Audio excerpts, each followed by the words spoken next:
right. Let's go ahead and get this party started. Oh, briefly, shortly, immediately. Aw, Merlin's in here. Oh, that's awesome. Okay, cool. You sound tired. Hi, Merlin. He's a sleepy butt. Ew, Pat. Alright, let's get this on properly, correctly. Also, am I just like really low right now? No, it looks like it's pretty, like it's bouncing at a correct enough level.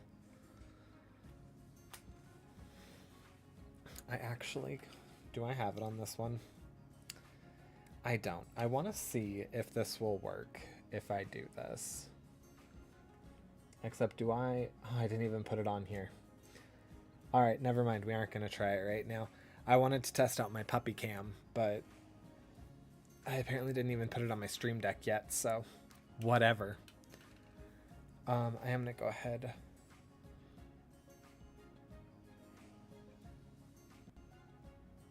Yeah, you can't even really hear the music compared to my voice right now, which is fine. I will turn it up more like feet camera. No, you actually can't see any part of me in it. Let's go ahead and move over. That's one way to get biddies. Let's go ahead and turn on... Where are you? Where are you? Puppy cam. Oh, wow. Oh my god, my camera fell. Okay. Hi, Bubs. Let's see if we can get this. There's the man. How do I maintain that image of him? Oh, he's going away. Okay. Let me see if I can...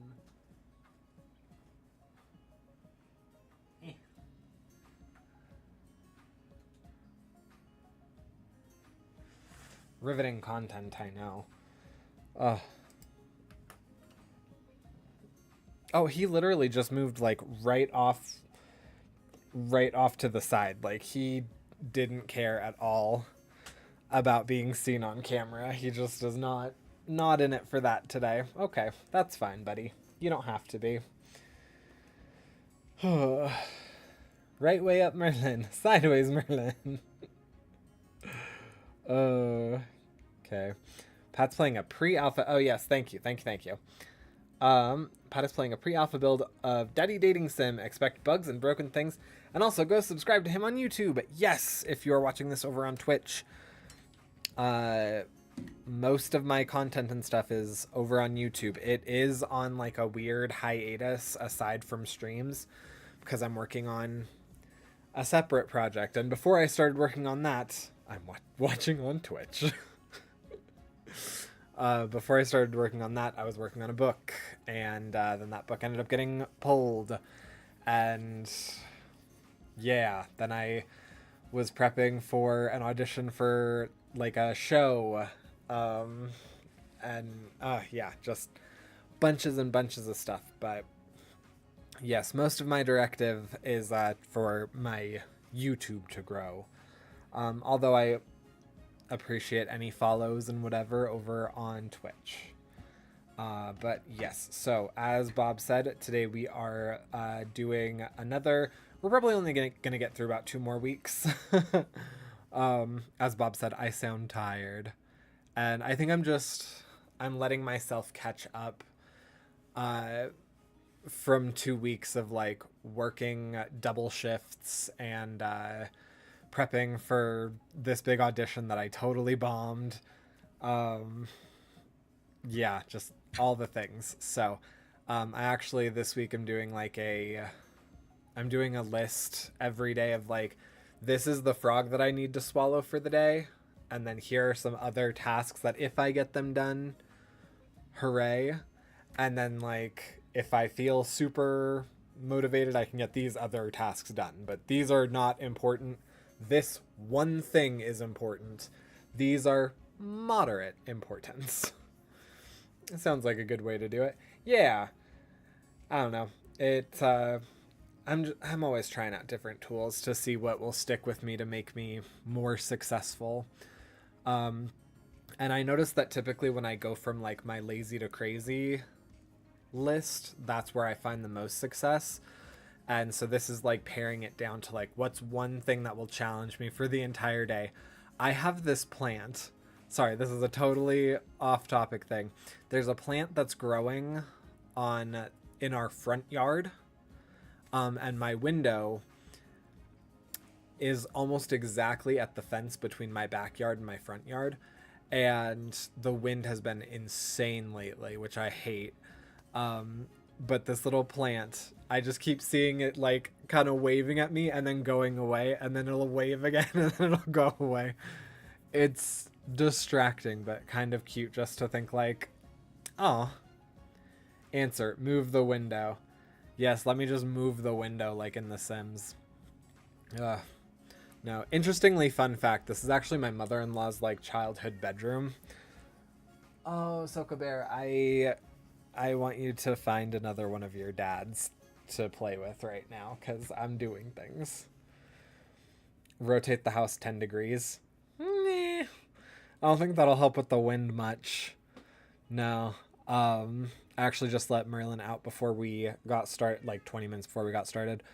And just opening the doors, like it creates different wind tunnels. Because we also have a swamp cooler, so... oh my goodness, excuse me. We have a swamp cooler, so we need to have some window open somewhere in the house to make sure that the airflow is properly channeled. And so, yeah, with the way that the wind is right now, it's like slamming doors shut and everything. Ugh. But anyway, enough of my prattling. Enough of my nonsense. Let's get into stream. Let us start playing. All right, so we are on week 5. Oh, we can't hear a thing, can we?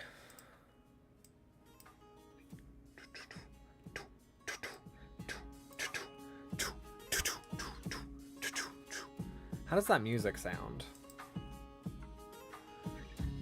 Give me a second to listen to myself.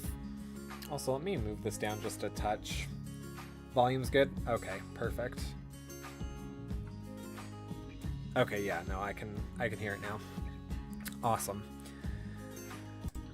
Cuckoo. Okay, so we do have a pre-planned event this week. Caleb's party is at 5 p.m. Oh, I just realized tomorrow's Wednesday. I have a party that I'm going to that I should probably put in my calendar. Thanks for the reminder. Alright,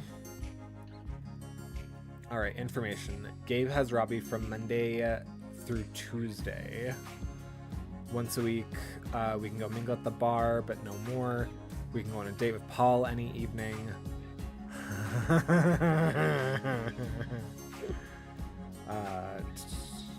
Okay, yes, right build. Yeah, I downloaded and did everything like right before we got started. So this should... I love your new boyfriend so much. I'm curious. I'm curious to see. You can play Madness the Summoning with Caleb and Santi any evening. So I think I'm actually going to go ahead and do a Madness the Summoning evening on Monday. And I'm going to...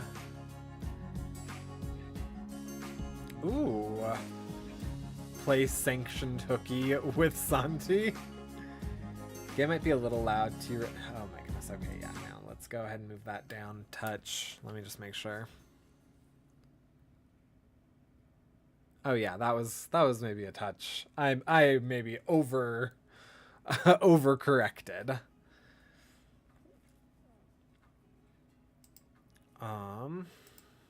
You know what?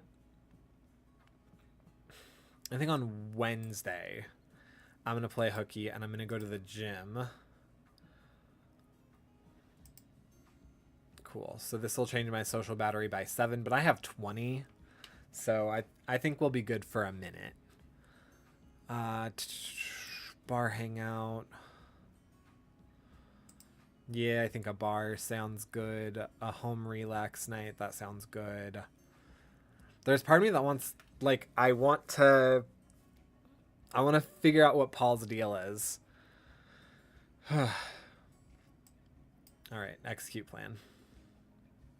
Oh, it puts your boyfriend down here. That's cute. You spend your Monday at work standard. You meet up with Caleb and Santi after work on Monday and play some Madness. It's really nice. You spend your Tuesday at standard. You have some quiet time rejuvenating at home Tuesday evening. You head to the gym with Santi for your first training session with Mitch on Wednesday. Yay, okay. That's right, I forgot we're doing that. Weekly. That's right, we signed up for it weekly. Okay. Oh, okay. I was wondering why it wasn't progressing. Okay. Okay, now a quick break. Great job so far, you two. You're both out of breath and you take a swig of water from your water bottle while Santi walks in a small circle. Mitch barely seems to have broken a sweat. Can I ask you something personal, Mitch? I feel like I need to add click to continue indicators so it's obvious. Generally, those are useful because I have the like auto scrolling thing turned on. I know you can turn that off, but yeah, I don't know when they end. Mitch laughs. Shoot, I'm basically an open book. I think there literally isn't anything you'd ask me that I wouldn't be willing to answer, at least in some way. You said you had an ex, but also were dating other guys? I did. What does that mean? Oh, I love this. Mitch shrugs. Honestly, it means something different each person, I think. And stop me if I'm not answering the question you're asking, but in my case, Locke was my primary boyfriend. Although some people call that a nesting partner, I have two of those. Hello. Oof. Ah, my hair. Would have been husband, except he didn't believe in marriage, which I guess worked out for the best. Only hat. This is why I got rid of fuzzy hat forever. Primary here means prioritized each other, I guess. We lived together, for example, but we'd already been doing that before we started dating each other, so that wasn't a change. I had other guys with various levels of commitment, a couple boyfriends where we had a romantic connection in addition to sex. He had a boyfriend who was just romantic and no sex as well. For me, also a lot of more casual partners where we'd hang out, but also fuck, I guess. But also fuck. I guess that'd be like friends with benefits. And then everyone else fell into the hookup category, I guess. See a hot guy at a bar, take him home, see what happens. Not a boyfriend, not a partner, not even really a friend. Although Locke always said that a stranger is just a friend you hadn't met yet. I consider strangers to just be people that I haven't met. He trails off looking uncomfortable and shakes his head. Sorry, that was a lot. Is that kind of what you were asking? Santi nods. Yeah, I'd always just assumed one partner, or at least a few specific partners, but I wasn't sure if it meant you just slept around or... Sorry, that was crass. Mitch laughs.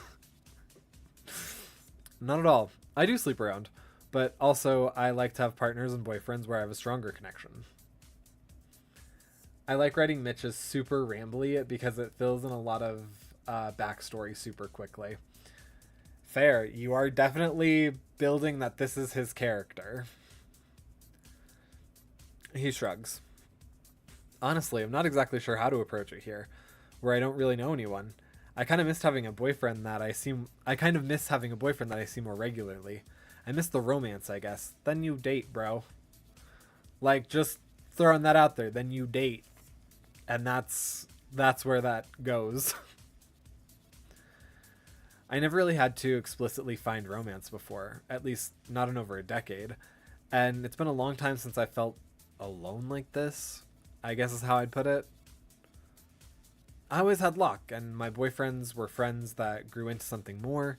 Here I'm starting from ground zero with both friends and boyfriends. I guess Patrick. At this Patrick in the game, not Patrick, the main character that I'm playing, is more partner than hookup, but also he isn't looking for a romantic relationship. Says he's happy with Tyson. I mean, super fair and valid, and I totally get that. Totally. Like, if that's his jam, that's his jam. And I know that, like, there are some people that I enjoy having, like, a touch of romance with. Like, there's a guy that I really need to pick things back up with. But, like, him and I had, like, a puppy thing going on. Not, like, the fetish, but, like, I don't want to say puppy love, but we had, like, those little cutesy feelings for each other, too. A touch, tee of romance. But, yeah, I don't know. Just me saying my own personal stuff, I guess. He shrugs again. Sorry, that was definitely more information than you asked for. Same, bro. I just gave way more information than this tiny bit needed. That sounds different than Jason J2. My pants are ripped. Cool. Hot. Yeah, I just changed how I was sitting and I'm like, oh, wait. Okay, cool. That sounds different than Jason J2. Were all your exes poly or open? I can appreciate it. You can approach it like single monogamous guys. The fuck does that mean? I almost want to hit it just to see what the fuck that means. I can reword. You can approach dating like single monogamous guys. What the fuck does that mean still? Like that, I'm curious because, like, I can reword it completely.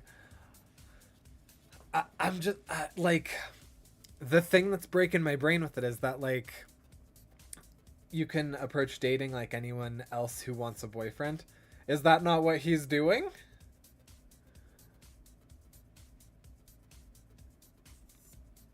Because I feel like he might be saying what I want him to say. He's not. Okay. Okay.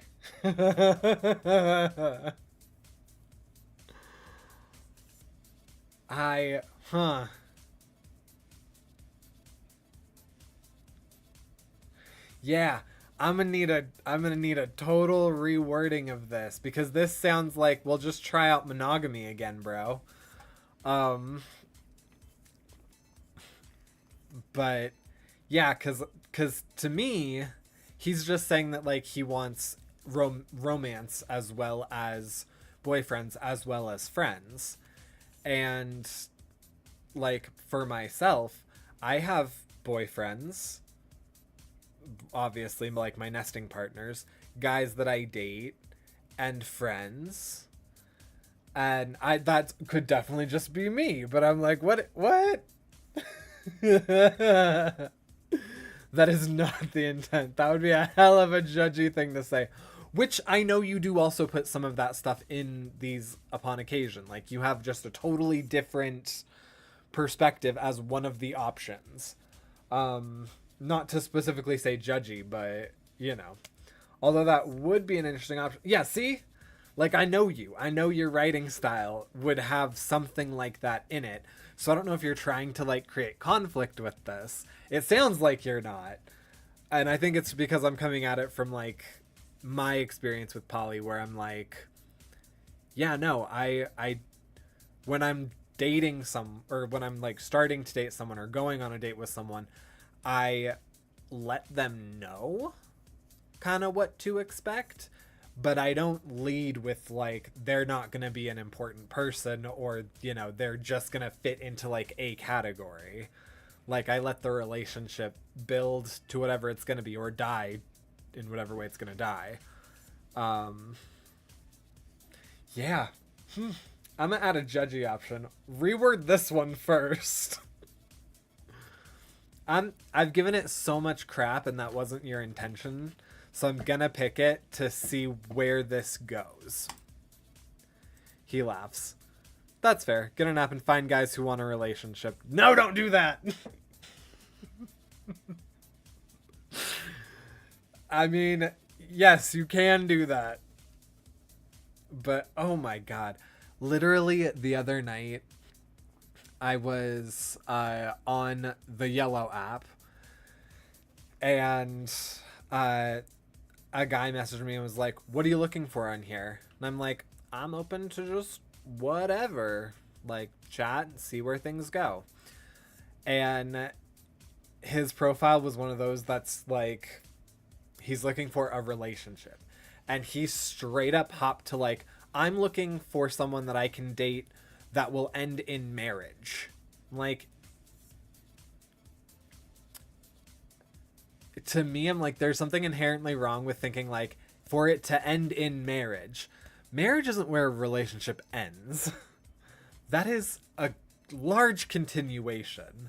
You can say that you would like to get married, but I think the idea of, like, I'm dating to have the end goal of getting married, it's like, what do you think you do when you're married then? Like, that doesn't turn off everything else. Oh yeah, that's gonna be a real fun time with that route. Oh yeah, you're gonna have a real fun time with that route. Oh, I like your previous rant about people on apps justifying relationships because what I wrote this week in the game for that route. Oh, okay, fun. But yeah, so then with this guy, I ended up having to explain, like, I don't think we're gonna be compatible because I'm poly. I have 2 nesting partners already. I'm open to relationships however they come. However, I don't find a need to prioritize any partner above any other partner right now. So the idea of, like, ending up in marriage is not something that I'm going to indulge. So, and then I think he blocked me.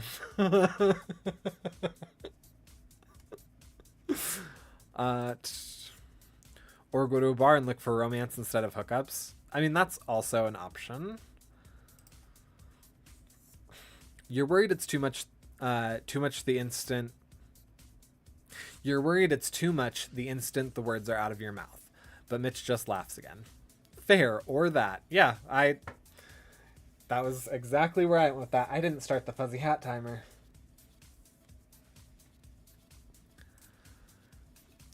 You just need a wingman. I volunteer. Although I don't know how good at finding guys I am. Maybe I volunteer Patrick on his behalf. Mitch laughs again. You know, I wouldn't say no to that. But I think this conversation has been a long enough break from the exercise, so let's get back to it. Never start the timer. The rest of the workout, while grueling, goes uneventfully. You feel pleasantly sore afterward. Nice job, both of you. I've been putting you through the ringer, and you've more than kept up. I've definitely been feeling it, but in a good way. Thanks, man. Mitch laughs and pats Santi's shoulders. Just doing my job. Successfully, it seems. See you next week. I look forward to it. Meet up with Paul after work on Wednesday, and actually have some conversation with your activities. It's really nice. Spent Thursday, standard. Hang at the bar with Jason on Thursday. It's nice to spend time with them. You spend your Friday at work. It's standard. And then we have Caleb's party.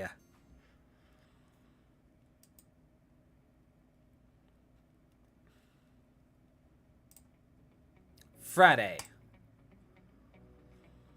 The elevator up to Caleb's... Excuse me. The elevator up to Caleb's apartment opens, and you and Santi step inside. I can't believe your boy didn't want to join us tonight. He said he had to work. He has a big case coming up. Oh, that's right, he's a lawyer. Yeah, well, what kind of boyfriend doesn't come with his boyfriend to a friend gathering? He needs to meet everyone. At least the 3 of us are having brunch tomorrow. Oh, okay, cool. If he doesn't cancel on you. Okay, way to be optimistic. Do you disapprove of us dating? Because I'm on the fence, bro. You just tell me when to end this thing, and I will understand the red flag. I don't know, man. Not good enough. I know I'm supposed to be supportive, and I'm happy for you, but he just seems... Santi shakes his head. You know what? Forget it. Sorry I brought it up. We'll see him tomorrow. It'll be nice. It'll be nice to properly meet him. He shifts his gaze, and it seems to land on the bag of cookies he's carrying. He holds up the bag. Was it weird to bring cookies? Caleb said not to bring anything, but he also didn't say to bring anything. Didn't say not to bring anything, but he also didn't say to bring anything. I think cookies are a choice. Personally, I feel like chips or alcohol are the things you bring to a party when they say don't bring anything. I think he'll enjoy your cookies. He nods. He suddenly looks serious. I have to tell you something, but it's a secret. You can't tell anyone. Of course. Caleb and I are What? What?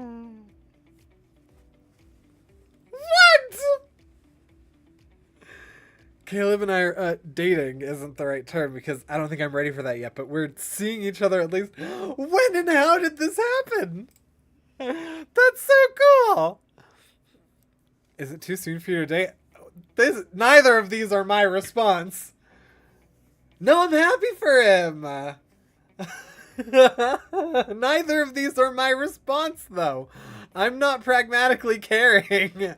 I think that's cool. My friends are seeing each other. Okay. Bob, you need to rewrite an excited for him option. I guess the big thing here, does Gabe know? I mean, he just said it was a secret. That's dumb. Hang on. Is it too soon for you to start dating? Your top personality stat isn't empathy, or you'd have a congratulations option.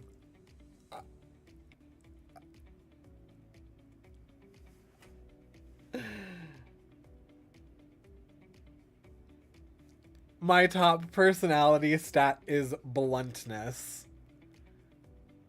How can I check that? Is there a way for me to see that, or is that just like dev end stuff? Okay, you can't. Okay. Okay. Well then. I want to say congratulations, but yeah, is it too soon? Maybe that's why we're not actually dating, I guess. I know. I'm splitting hairs, but I don't think he's a rebound. Actually, he asked me out and was really respectful about it. He shrugs. The elevator dings and opens at Caleb's place before you can say anything else, but you give Santi's shoulder a quick squeeze. Hello. Well, I'm judging my own voice just because I'm hearing a thing that I did. Welcome, Santi and Patrick. You're right on time. Santi holds out the bag of cookies in Caleb's direction. I made some chocolate chip cookies. I felt bad showing up empty-handed. Thank you, Santi. I appreciate the contribution. I'll get a plate for you to set them out. You end up in a corner with Santi, watching as Gabe arrives and Caleb greets him. I was realizing today, I haven't missed Albert in a while. Like, during the funeral, I didn't need him. I just needed you there, and You were there for me, and since then it's felt easier. He shrugs. And tonight, I'm glad he isn't here with us. Not because I'm upset with him or anything, but because I just don't need him. I will say that probably feels weird to some extent for like the rest of the friend group. I don't know specifically how like volatile it was, because it doesn't sound like it was. It sounds like they were pretty cordial and like their personal relationship was having an issue, but like the friend group wasn't having an issue with him. So I imagine that there are some feelings where like J2 would be like, I kind of miss having this guy around because he was a cool chat when Jay was gone. Or, you know, like my character could be like, I'm totally on Team Santi all the way, and I miss having someone that I could drink in a corner with when Santi was like flirting with a guy or something. I don't know. Interesting. Jeez, that Caleb voice actor is terrible. I caught like a part of how I edited it. Just no, like hearing the raw audio compared to what I gave you, like my ear picks up where I did my little edit thing. It's not like it cuts off too early or anything that's going to be noticeable in the game. Just my ear picked it up and it sounded silly. He stands as Jason and Joe arrive and step out of the elevator. Let's go hang out with our friends. After dinner, you're mildly surprised when Jason stands and clears his throat. Joe and I just wanted to thank everyone for your support over the past weeks. I just wanted to make a couple announcements, and this feels like a good opportunity. Raj and I are no longer dating. Oh. Well. And because I know Gabe will ask, it was a mutual decision. Fair enough. Given our relative relations to Dean, we both found dating to be an unpleasant reminder at that moment. You know, I feel that. There are some things, relationships at different stages can't survive. Santi frowns and whispers in your ear. Excuse me. I forget. Raj and Dean were co-workers, right? Yeah, Dean introduced Raj to Jason and they started dating because of him. That must be rough. Second, and mostly because I know Gabe will ask, Joe and I are closing our marriage for now.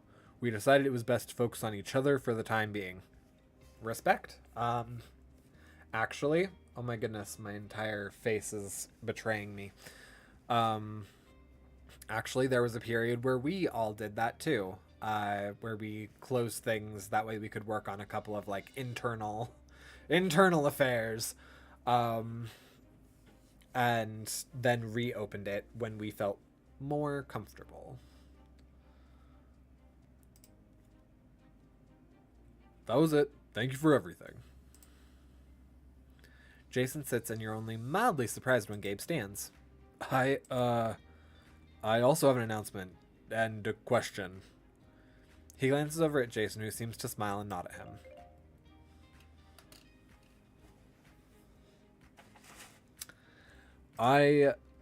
You're not sure you've ever seen Gabe this nervous before. He pauses for a bit after looking over at he pauses for a bit before looking at Jason. Another timer.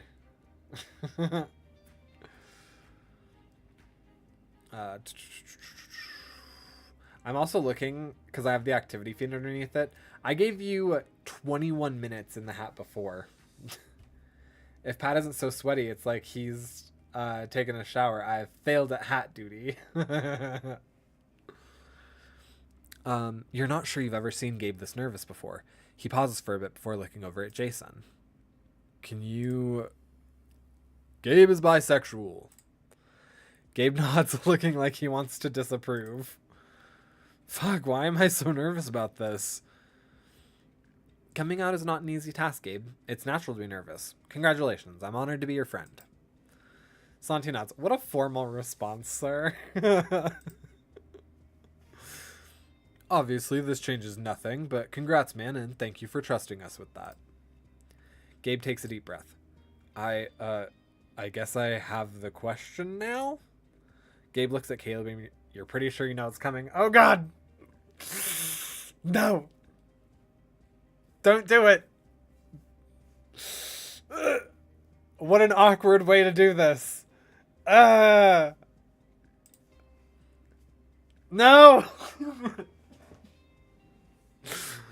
Will you go out with me, Caleb? Gabe is nothing if not awkward drama. This makes me so uncomfortable. I want to cringe. I am cringing, but I want like 9 more levels of cringe. Okay. Yeah, there's an awkward pause. There's a pregnant pause. Oh my God. And Caleb stands. Oh, God, okay. I greatly appreciate... Oh, God. The way that Caleb is so formal makes this even worse. I greatly appreciate everything you've done for me, Gabe. You're a valued mentor and coworker, and you have often gone out of your way to ensure that I feel included and welcome. Oh! Also, huge conflict of interest, just... saying. Tonight is perhaps a particularly apt example of that. I would not know anyone here if not for you. I value your friendship and admire your openness and tenacity. Oh, you're making it so... Okay. Gabe shakes his head. But as a general rule, I do not date coworkers. Thank you! Thank you, sir. Say it with your whole chest. I do not date coworkers. Oh, that diffuses everything. Thank you, Caleb. Okay. I apologize if that's not the answer you were hoping for. What if I quit my job? He's trying to be nice about letting him down. I know. Gabe! This man has a child. He's got a child to feed. Don't be so thirsty. Gabe. Take no. No is a full sentence. No.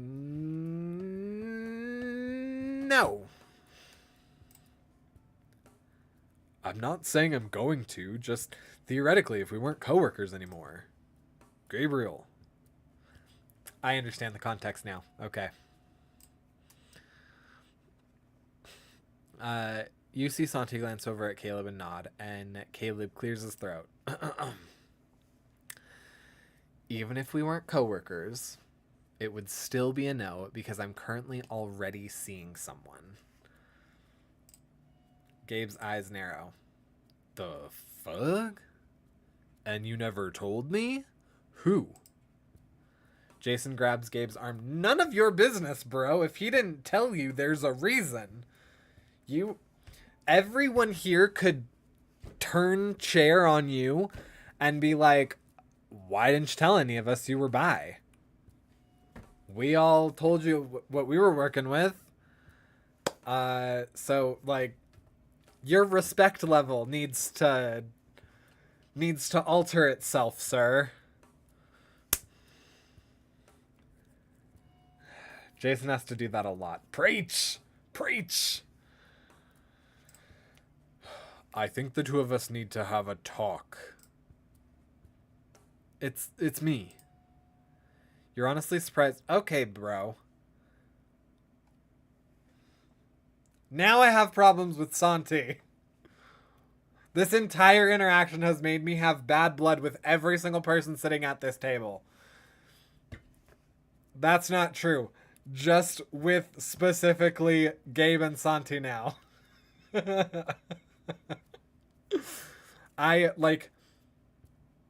Okay, in all reality, Caleb probably knew Santi was going to tell me. Like, that's what I assume when I tell something to like one of my friends, they're going to tell their partner. Or if I'm in like a friend group and I tell something to person A and I know their relationship to person C is probably going to know a modicum of my business. And that just is fine. However, it seems like Santi and Caleb had this agreement that they were... Move this down. It keeps bugging me. But so it seems like they had this agreement that they were not telling people, including the friend group, for now. I would actually almost expect Gabe to know. Almost. But Santi just like broke that because Caleb was totally being fine with everybody. He was telling Gabe no, setting up a boundary, giving a perfectly rational reason why. Not that he needed it. It could just be a no to be a no. But he was like, I am seeing someone and I want to respect that relationship and respect our friendship. So no. And Gabe is doing his thing where he's not behaving, which whatever. Jason's about to handle that. And I trust that, like, their relationship, I trust that Jason can go off and handle that. Santi, bro, you just made things harder for no reason. Zero reason. Like, you could have waited till it was diffused and you and Caleb have an entire conversation about when it's appropriate. You just decided that for both of you, and that's not okay. I have an issue when one partner makes a decision for both people about something, on something where it's a very specific 50-50. Oh.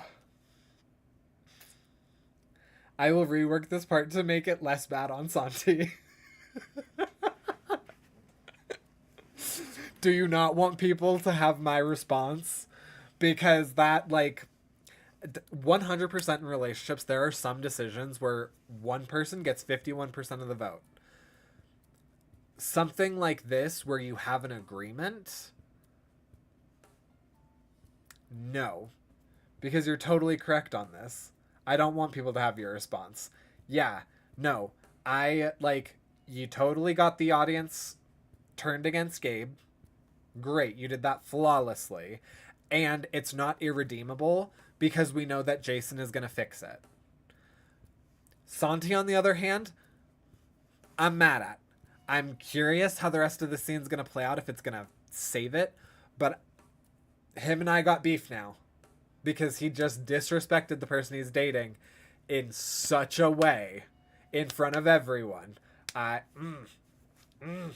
Let's continue. You're honestly surprised Santi had spoken up, but you suppose he just wants to get it over with at this point. Not your decision, bro. Not your decision. Gabe turns on Santi, and his expression could melt steel. Him and I got beef now. I'm laughing so much, and you don't know why. Excited to find this out? The fuck? Fuck no. I saw you fucking first, Caleb. Me. You're mine. Whoa, bro. Dibs ended in elementary school with Candy. Like, nah, we're done with that. No. No. That level of possession. Gabe, you're not my favorite person right now. I don't think I will ever consciously go down a Gabe route. Unless it is to, like, go because I'm going through all routes. I do not enjoy Gabe's personality. And maybe it's because I see a touch of myself in it, but no, his disrespect is the high thing. Jason starts pulling Gabe away from the group. Nope. Gabe out now. You watch as Jason drags Gabe off down a hallway and let out a breath you hadn't realized you were holding. Caleb looks guilty. What's Caleb got to be guilty about? Because he turned someone down? You don't have any guilt about that. No. Caleb should look mad. Caleb should look hurt. Caleb should be offended or betrayed. That's what Caleb should be, not guilty. Caleb did nothing wrong in this situation. No, he was wronged by his coworker and close friend and his new situationship. None of this guilt crap. He doesn't have any of that. He needs none of that. I apologize. No, take my voice out at that moment. No! There is nothing this man needs to apologize for with this. Oh! I apologize for having thrown such a damper on the evening. Oh. Save here and replay it later. Okay. That's my replay this scene later file.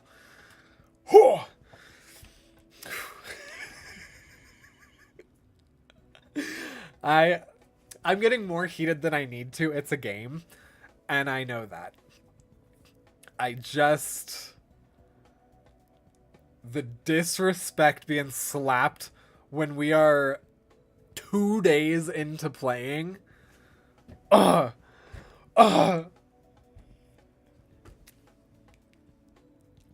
And I respect the hell out of you, Bob, that you are listening to someone say this out loud, and you're like, yeah, maybe this isn't the reaction that I'm wanting to pull.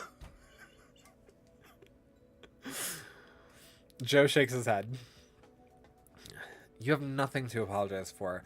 I'm sorry Gabe reacted that way. I'm sorry Gabe reacted that way. This is why playtests are useful. You're welcome.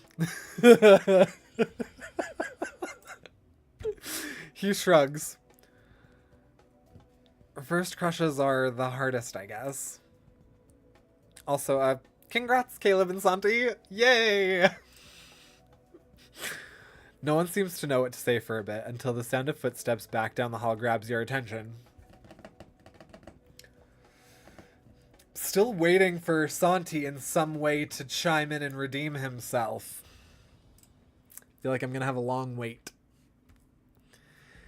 Gabe looks sheepish on his way back in, followed by a stern-looking Jason.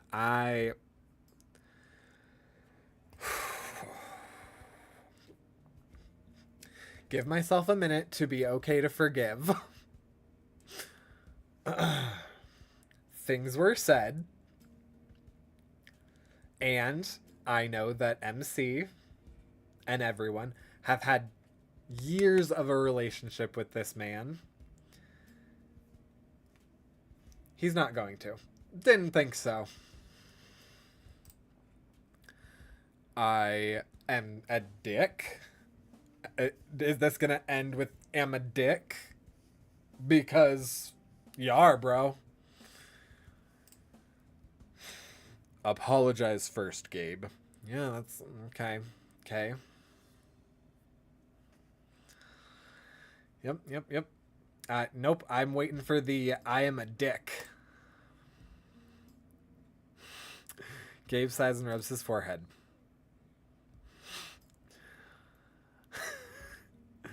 I'm sorry, Caleb and Santi. That was really uncalled for. Yep, it was. What specifically about it was uncalled for, bro?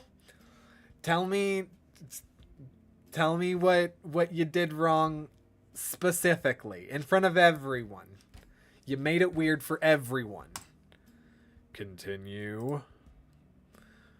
I've just been struggling with this for myself for too long, and I just worked myself up too much, I guess. That is not good enough, man.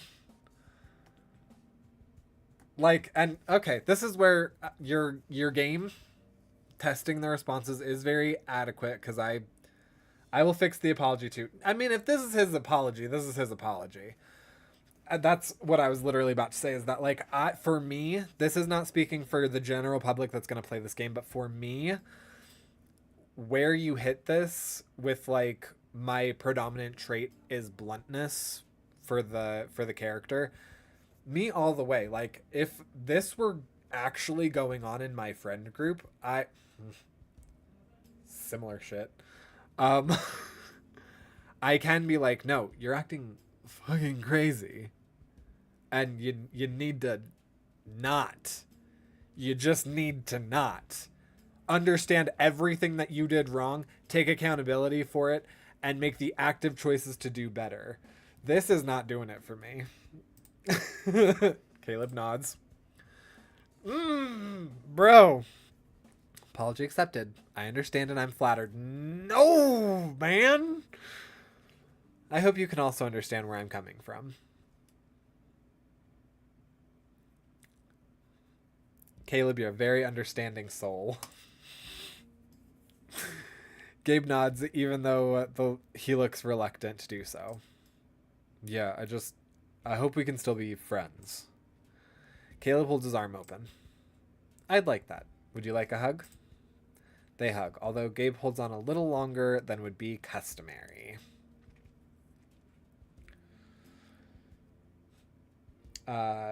Caleb is very used to papering out situations. This is 1000% a Caleb response to blowing up the evening.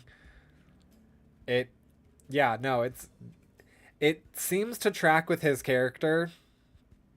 And me, who is very much not that way, I'm like, oh, buddy, if I were in this, I would probably start shit. Just to be honest, I would cause more problems than solutions. Well, it's probably time we get out of your hair. Thank you for an amazing evening, Caleb, and sorry on Gabe's behalf.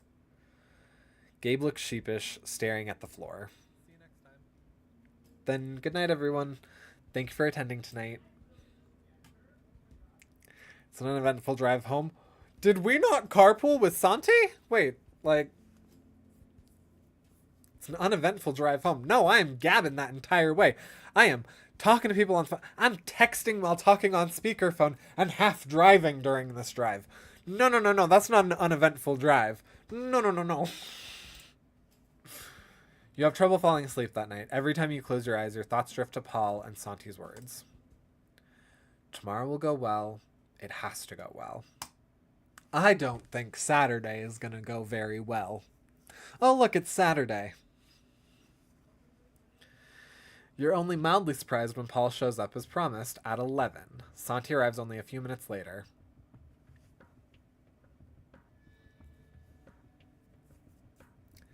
Okay. Let's see how this goes. Okay.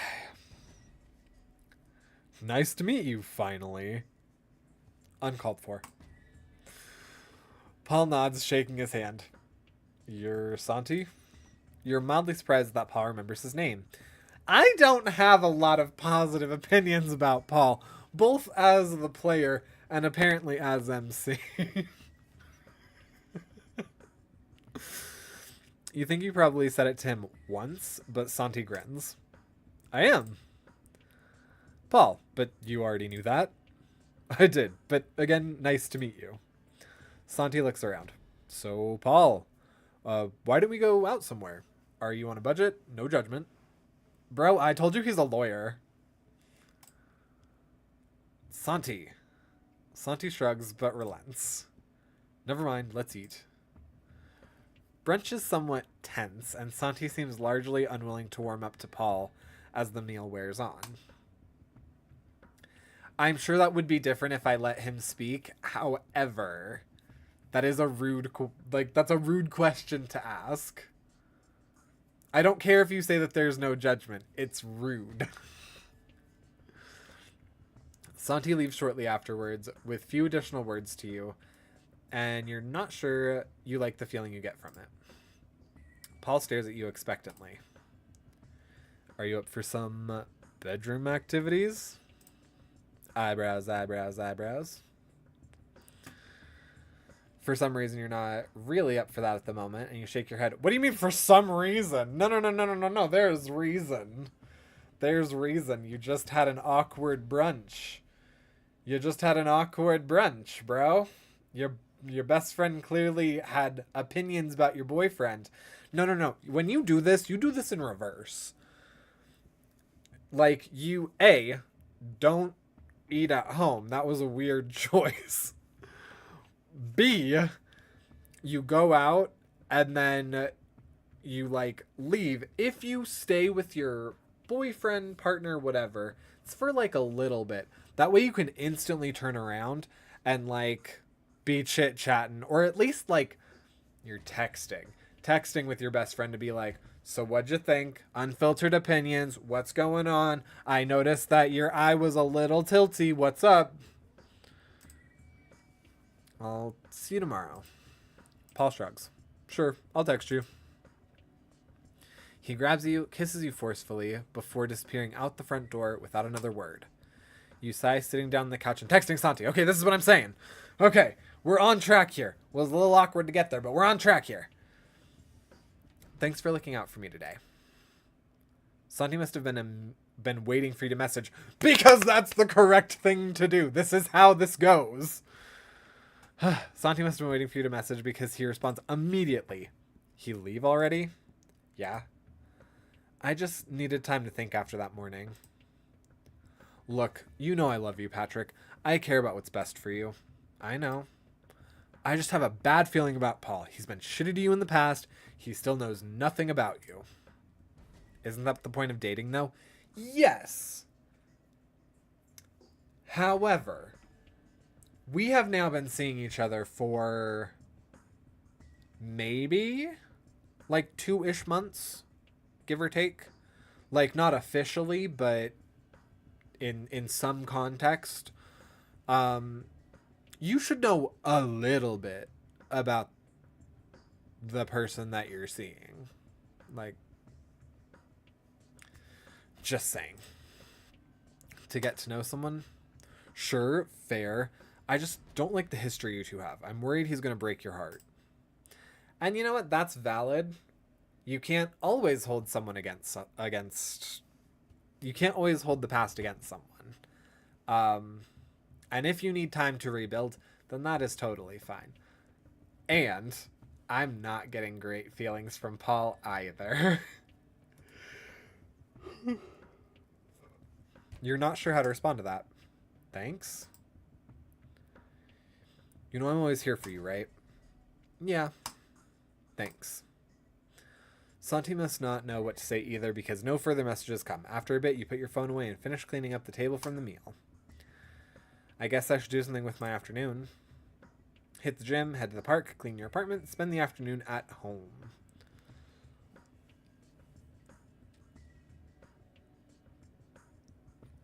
I'm going to clean my... To be fair, Paul explicitly did not want to until he randomly asked you out. Which is also a thing. And the way he treated me right before he asked me out, that was uncalled for. Did not want to know anything about you. I know. I'm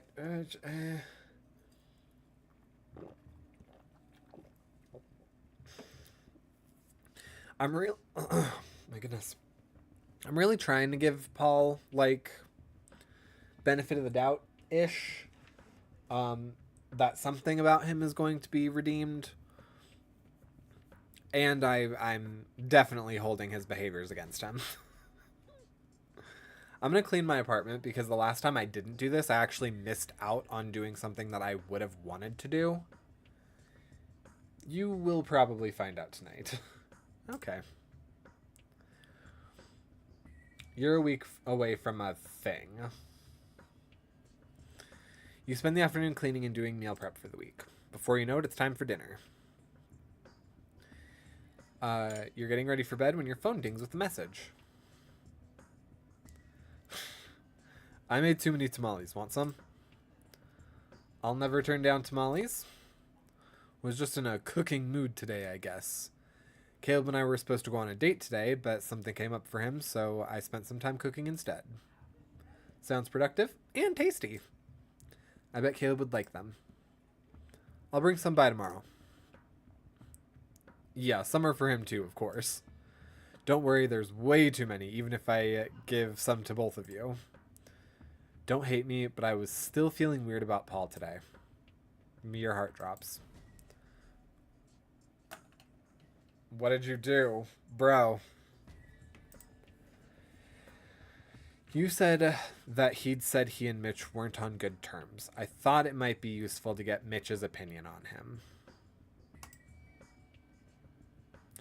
I'm disappointed, and I would do this. I didn't say you two were dating or anything, just that I'd heard they didn't get along. I asked him what their issue was. Mitch said that the only Paul he knew was back in New York, and he confirmed that Paul is still in New York.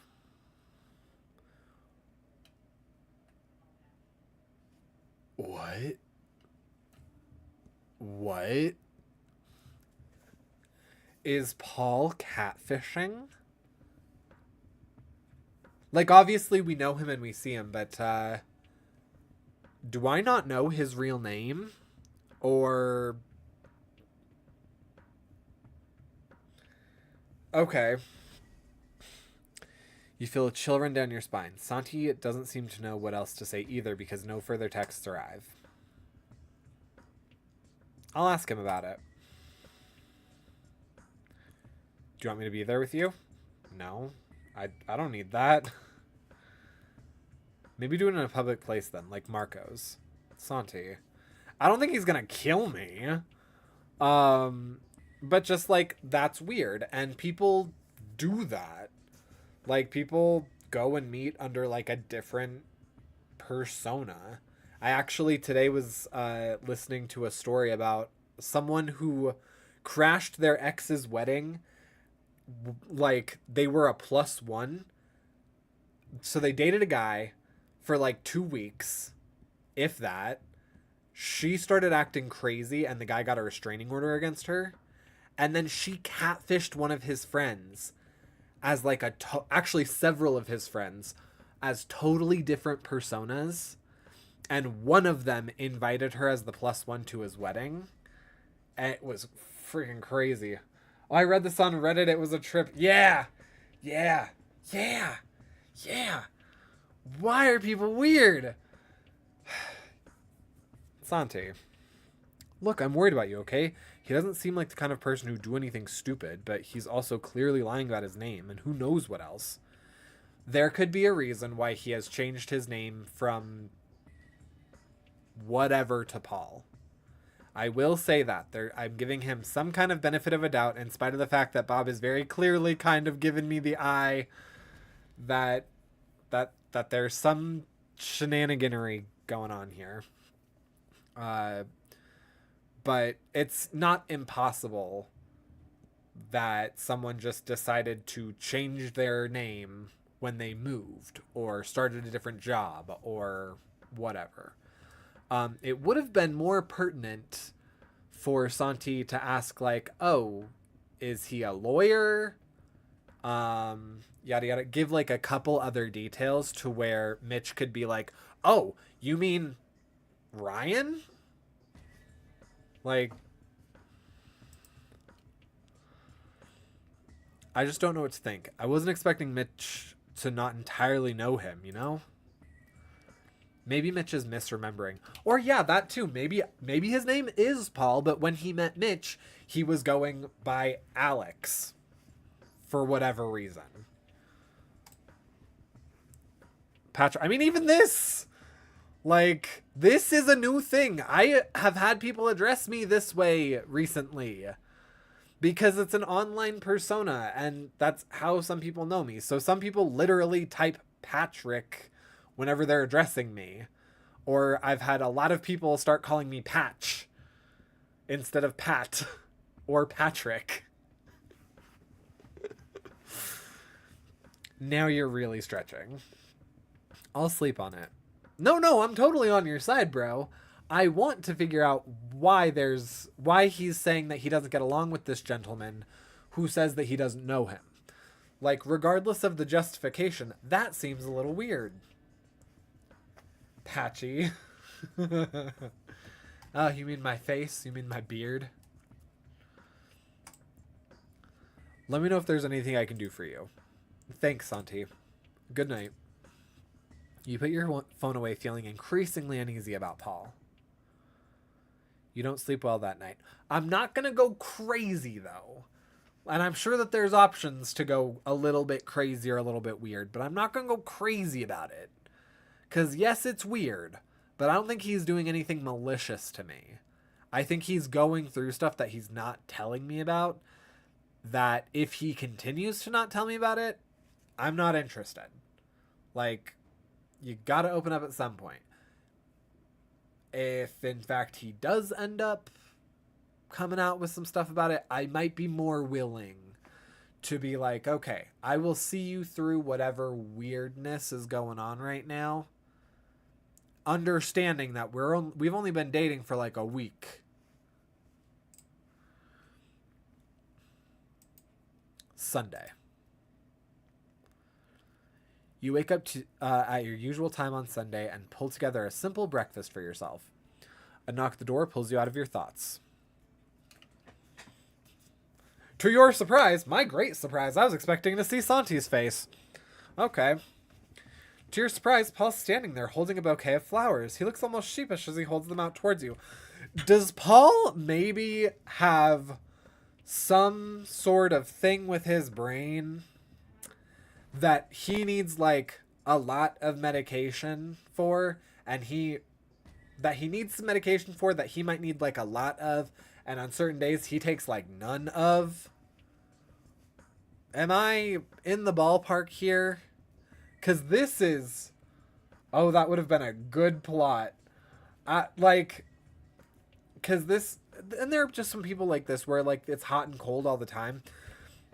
But it seems so random when it happens. And I know that, like, my brain chemistry needs different things on different days.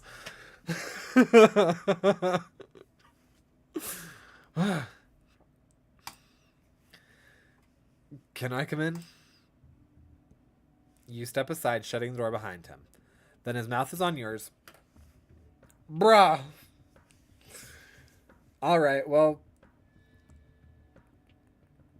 Oh, you're on normal, not easy. Yeah. Yeah. Do you want, like, a telling you what to do? Is there a huge divergence about to happen where one will make me happy and one will make me very sad?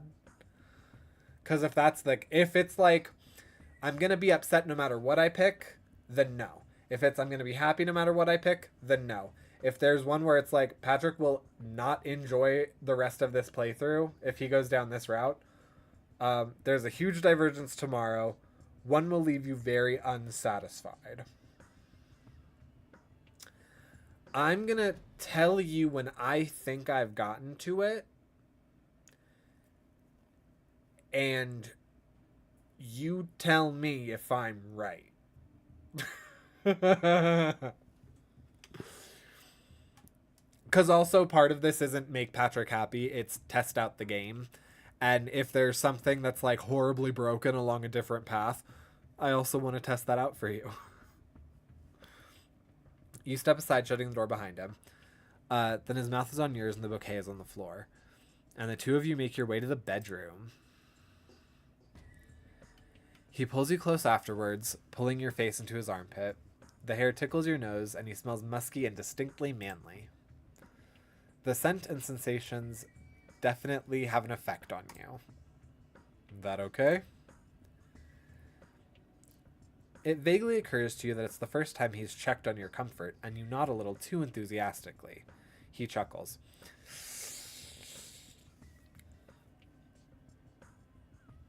Okay, I appreciate that he's trying. He's trying to do the more boy-friendly thing. Absolutely hating that he's, like, setting bar on the floor, and then we're, like, so eagerly after breadcrumbs instead of, like, basic dignity. But that's just me. I might also just be on one today, because this has been me this whole playthrough or, like, all of today's playthrough so far. Whew. Yeah, thought you'd like it. Skipped my shower this morning for you. You find the statement strangely romantic, somehow, but shake the feeling aside, instead just allowing yourself to relax in his arms. Thank you for the flowers that are probably crushed. He doesn't seem to know what to say to that for a bit. You're welcome. They're pretty, you're pretty, it made me think of you. Anything, bro? Sure. He seems to think for a bit. I know I've been a pretty shitty boyfriend for you so far. I want to do better. I just haven't done this a very long time, so it's going to take me a bit. Okay. Maybe I can calm down. Maybe I can calm down. See, that's an honest statement that I very much reward. Provided that, like, I reward those kinds of comments with a lot of grace. Provided that during that grace that I give you, I see the actions that you're trying to do to improve. If the next time that I invite him to see friends, he like blocks it, or he just like ghosts me again, nah, brah. Your grace is gone. And you can figure out what you need to figure out in this statement on your own. You nod, not really sure what to say in response. Exactly what I just said. That was an honest comment. I will give you grace, but use it wisely. The two of you stay like that for a bit, and you feel yourself drifting off to sleep when he releases you. Gotta get going. Have an appointment I have to get to this morning. You reluctantly watch him get dressed and walk him to the door. He picks up the flowers and hands them to you, and presses a surprising gentle kiss on your lips before leaving. Okay. Okay. The boys hitting something different now. Okay. See, but it can't just be in the private moments, bro. Ugh. It isn't until you're staring at the closed door that you remember your conversation with Santi last night. Oh my god, I forgot. I totally forgot. That would have been a good opportunity to ask him. I need to remember to do it next time I see him again. When you look at the clock, it's been less than an hour since he'd arrived. But you put the flowers in a vase and consider your morning. Your phone dings with a text. Santi said he'd be over, so don't do anything. Want to hang out this morning before the park workout this afternoon? Definitely. We already said we would. That's the thing there. Santi's cleaning when you arrive. My mom's coming by next week, and you know how she is. I know, I have a week. I'll have to do it again before she arrives anyway. I just keep feeling like this place gets away from me these days. I mean, if you bought a place with two people in mind, nothing wrong with downsizing. He finishes wiping a table and puts the cloth down. I didn't call you here to help clean, though. You're my excuse to do something else. He thinks for a moment. Walk around the neighborhood? I like the idea of some exercise. Aren't we going to exercise this afternoon, bro? You have a nice walk outside, although when Santi grows quiet for a bit, you expect he's wanting to ask you something. So, have you talked to Paul yet? I did see him today, however, the topic did not come up. Not yet. I want to do it in person. Why are you lying? Why am I lying? There's no need for a lie here. I saw him. He was acting very different, very nice, very respectful. The topic didn't come up. I have it as a subject to bring up. Why am I lying? You really don't like feeling like you're lying to Santi because you are. I will update that conversation. I mean, it could just be me. It could, you're saying he doesn't like the feeling of lying, but in my brain I'm just like, why do I need to lie? Is there a reason I'm lying to him? But you're also not really up for a conversation about your morning at the moment. Maybe I can calm down and just read. Santi just nods. Okay, do you need me to do anything for you? Like what? Tie him to a chair? I'll take care of it. Don't worry about me. Santi bites his lip, looking like he's going to say something before he nods again. What did you already do? Okay. You continue your walk in relative silence. You end up back at Santi's afterward, watching a movie with him before he makes lunch for the two of you. I mean, go to the park workout. I did my cleaning and meal prep and stuff, so I'm good to continue. Ready to head to the park? Ready when you are. Oh yeah, I need to figure out stuff with this bish too. Gabe's already at the park when you and Santi arrive, stretching as Robbie runs in circles around him. Hey buds! Mr. Santi! Good afternoon, Robbie. Want to go explore the lake with me? Yeah! Santi takes his hand and they walk off together toward the lake. Okay, yeah. Gabe looks like he's about to say something when he's interrupted by Caleb's voice. I was about to be like, why don't I see Caleb here? Is there weirdness in the friend group? Hey, apologies for being late. Caleb walks up to the two of you. Gabe grins and slaps his shoulder. Hey, bud. I'm impressed that none of these have been rained out yet. Gabe laughs. The weather owes us after last year. They had to cancel 3 weeks in a row because it rained twice, and then we had stupid heat that would have made people faint. To be fair, I'm impressed that people don't faint already from this program. It's fairly intensive. Well, hello. Hi. Well, hello, everyone. Hi, bro. Mitch walks up to your group. Gabe doesn't necessarily look the happiest to see him. Caleb nods at him as he stretches. Nice to see you again, Mitch. I heard this was a thing and I figured I'd come check it out. Mind if I join you? It's a free country and a public event. Bro, why are you being... Am I forgetting something? Why are you being a dick? Mitch nods, even as he looks at Gabe with some concern. Seriously, I'm happy to go find a different workout event. Okay, Mitch reads the room. Mitch reads the room, but will say something. I like Mitch.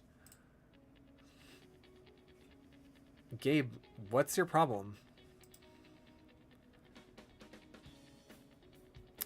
I'm intimidated by Mitch, okay? Thank you for that astounding level of honesty. You don't get a concern. You didn't get a concern scene at the gym with the two of them. I think you didn't go to the gym enough times. Okay. Give me 2 seconds. My cat opened my door, apparently.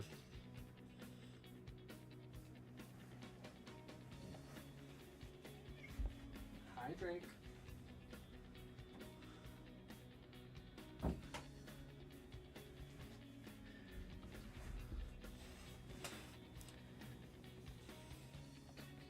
He was trying to hunt me, so when he realized that he was in here, he immediately left.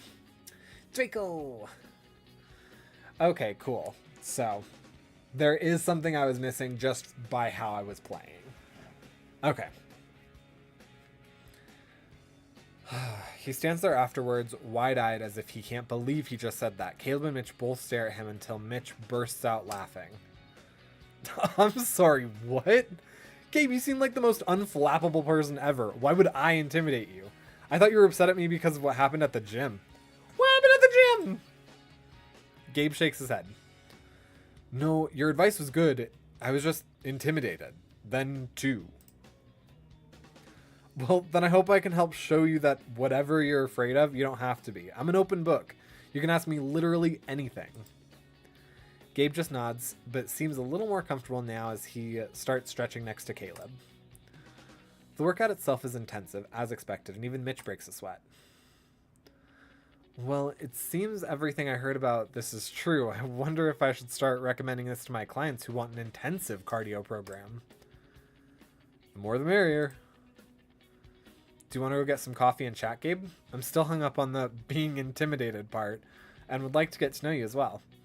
Are they going to start dating? Since I'm apparently not on a Mitch route or a Gabe route. Oh, I can't.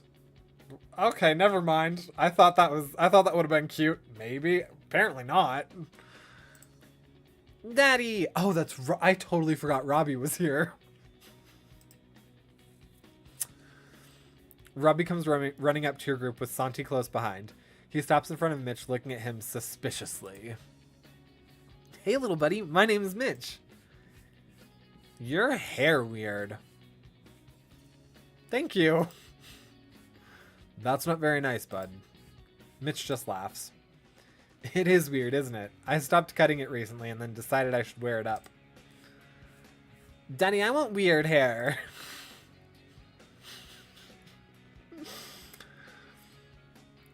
We can talk about that, buddy. But I want a weird hair. Okay, we're gonna go then. I'll see the four of you later. He walks off with Robbie before he starts howling, and Mitch looks guilty. I hope that didn't make things weirder with Gabe. Caleb shrugs. Robbie's at the age where everything seems like the most important thing for about 5 minutes. He'll move on quickly. Well, the offer for coffee is open for the rest of you as well. I always enjoy spending time with awesome people such as yourselves. I would love to get coffee sometime, but not right now. I require a shower. Maybe some other time? Offer's always open. I could go to coffee right now. I'm not doing anything. You're not sure you're in a state to hang out either, so you head home for a shower and some quiet time before dinner. Okay. Apparently I'm not up. Your phone buzzes with a text afterward. Yeah! I need drinks tonight. Bobby's? Everything okay? We just packed up Dean's stuff. I appreciate the invitation, but I will have to decline. I don't suppose the bar has free babysitting. Gabe. No. No. Sure, why not? Bobby's, not babysitting. See you there. Santi's unsurprisingly already there when you arrive, seated at a table and drinking something much harder than usual. That reminds me, we did get stuff for drinks. That might be a nice way to level this night. Hey man. He notices your look and shrugs. Some stuff just hit me badly, so I want to get a drink. Go get yourself a drink and let's chat. You do. Your bartender is wearing a sparkly pink sleeveless shirt today that shows off his arms. Grabbing a glass of water for Santi as well before joining him. He throws his arm over your shoulders. Fucking Albert. He didn't want kids. I thought I was okay with not having kids because at least I had him. Oh, but you hang out with Robbie so much. But Robbie's great, you know?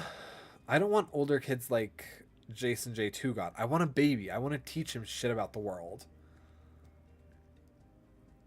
You know? Totally feel that. I know that kids are in the foray of like the next few years for us. And this is a conversation that we have to have.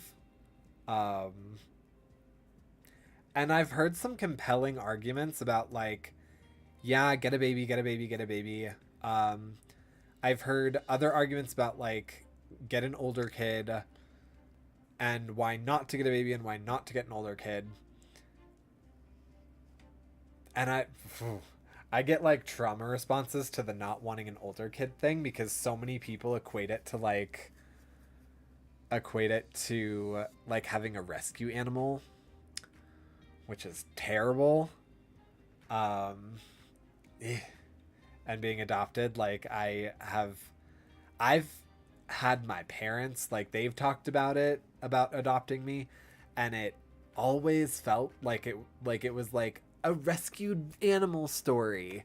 I'm like, I'm a person.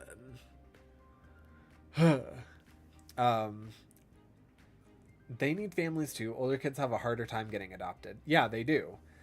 And that, I don't know. Some people act like you're doing a better deed for someone if you adopt an older kid because it's harder for them. So it's just like if you go to a pound and you get like the older dog that nobody wants. It's like, that's not a great way to say that.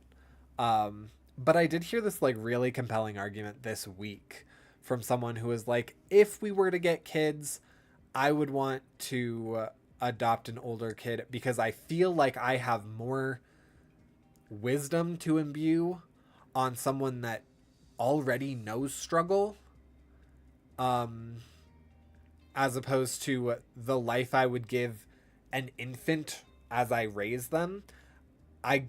They wouldn't be able to connect with anything that I'm trying to tell them, and I wouldn't be as effective of a parent.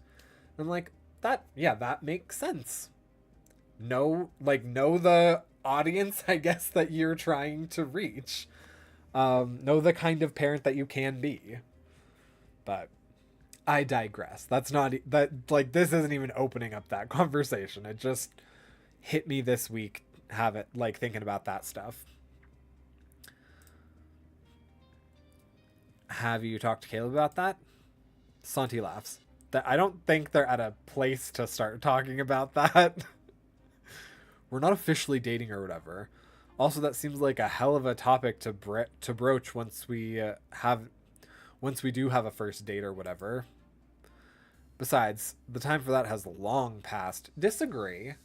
I definitely thought that I would have like a teenager by now.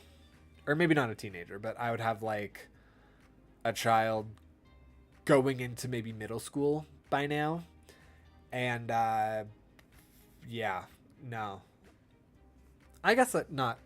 My idea was like to have a kid at maybe like 25, 26. So they realistically would be in like early to mid elementary school right now. And I will say I would be a better parent having a child now than when I was 26. I'm 45. Even if someone decided I wanted to start that process now, adoption takes money and years. Not always. Not always. I understand, like, this is his kind of negative opinion about it, but it does take money. But it does not always take years. There are plenty of ways to circumvent the time frame of an adoption. And a lot of it's like your presentation and just presenting that you can give a child a good life. On top of that, you can always foster, and it's far easier if you foster to then adopt the child, provided that they're not in a specific situation where like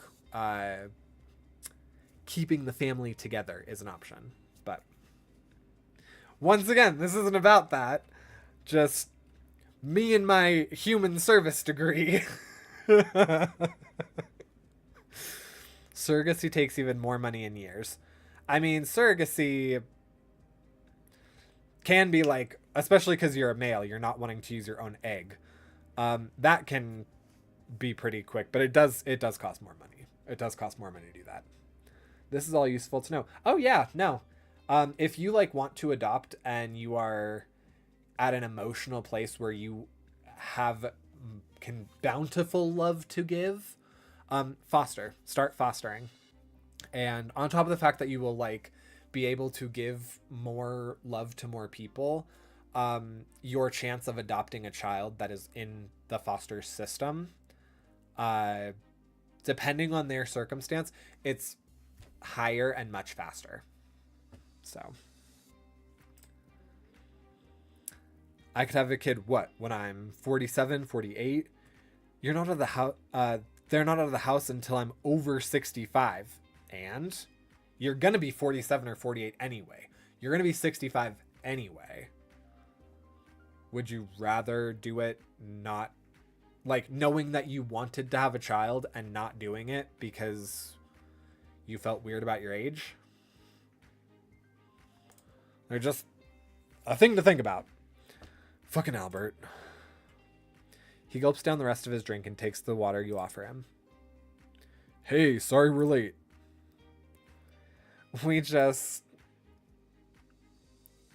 Everything okay, Santi? Santi shrugs. He's just upset that he feels like he missed out on his opportunity to have kids. A younger kid specifically. I wasted so much of my life on him.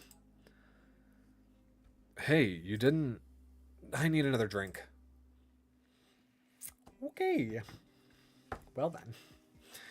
You head back towards the bar. Joe sighs as he sits at your table.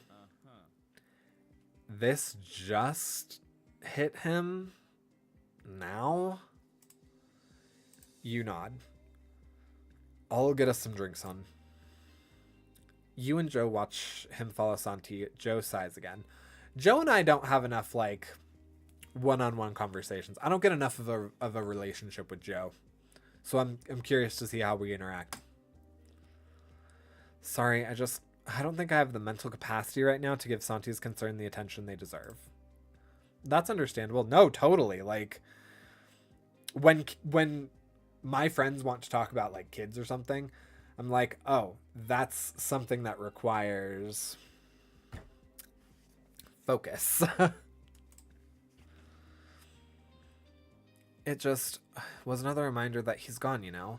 Packing up all his things, I don't know what we're gonna do with it. Gavin doesn't want it. Chloe doesn't want it.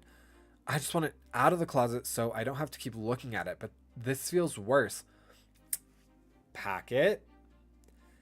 Give it to a friend who's okay with keeping it. Or put it in a storage unit. Then you can deal with it when you're ready. You don't have to get rid of it. You don't have to throw it away. You don't have to give it to charity. You don't have to burn his stuff. You can just put it away for a little bit. And, like, if after a certain time you still haven't dealt with it, maybe it's just going to be better to get rid of it. But right now is raw and early. You don't have to do big things right now. Jason and Santi return with their drinks. You notice that Santi has another 2 whiskeys and join the table. You could babysit Robbie. I'm sure Gabe would appreciate the help. Not the same as having your own child, but it's not the same, man. You don't get all the rewarding bits, all of the milestones. Yes, and getting to those is also all very difficult. Just as a foray into that. No one seems to know what to say for a bit. Santi pulls out his phone and starts fiddling with it. After a bit, Jason follows suit.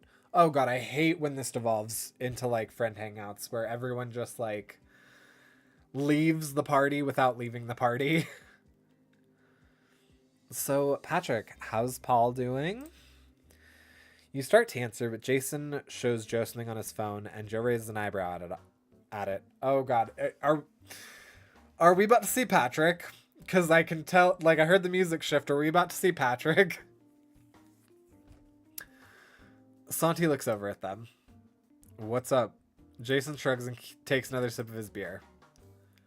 Just a video. Can I see? You push a glass of water in Santi's direction. He's definitely drunk if he's being that forward.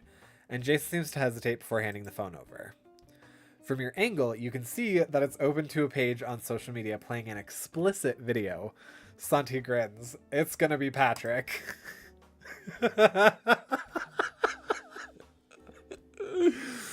Oh right, Pat does social media. Yep. He stares at it for a moment, then frowns. Is that Mitch? Joe grabs the phone back from Santi and grumbles, as if to tell Jason, I told you so. I was just commenting to Joe that Pat had found a new face for his videos. Sweetheart. Not the time or the place, honey. It is the time and place for more water, though. I'll grab some more from the bar. He disappears and you're silent for a bit. He did not disappear. Oh, wait, was that Joe or Jason saying that? Oops, it was Joe. Speak of the devil. I love that top on him. I would love to get one of those for myself. And, like, a nice set of abs to go with them. Oh, yeah, he's supposed to disappear. I figured. You turn towards the door to see Pat and Mitch walk in. Mitch's shirt leaves very little to the imagination. Pat grins at you before heading towards the bar. Mitch waves at your group before following him. Santi stares after him, then giggles. I've seen his... Yeah, you need more water, Santi. He looks good. Joe returns with a full pitcher and refills Santi's glass. Okay. Drinking water is good. Santi starts giggling. Oh, I meant to mention, I've chatted with some of you about this, but I think we're going to start a weekly board game night. Ah, yes. I have been trying to get something like that going for a minute now. And during my check-in this last week, I was talking to Chris and Dorian, and they were like, Patrick, you're the only one of us that, like, has friends. So if you want this to happen, like, that's on you. We want to participate and we'll gladly meet with people, but you're the only person that, like, goes out and makes friends. So, yeah. Since Joe's schedule is a mess, I think Tuesday nights might work best for the rest of you, but we wanted to check if any of you knew you had any conflicts. Santi shakes his head. Nope, that's good for me. Should work for me. Jason nods. I'll text Gabe and Caleb then. I was thinking we'd keep it smaller for the first one, but feel free to bring significant others. Board games! Santi, are you okay? Santi shakes his head. Don't feel good all of a sudden. Joe grabs him and leads him in the direction of the bathroom. Jason sighs. I'm surprised the topic of kids has him so upset. I know he's... I know he's meeting with a lawyer next weekend to finalize the split with Albert. Maybe he's just a little raw right now?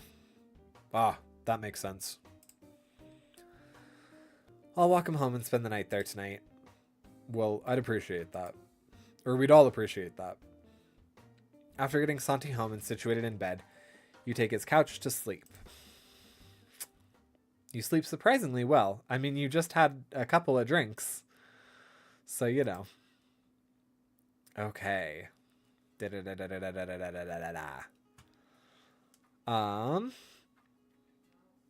Okay, so...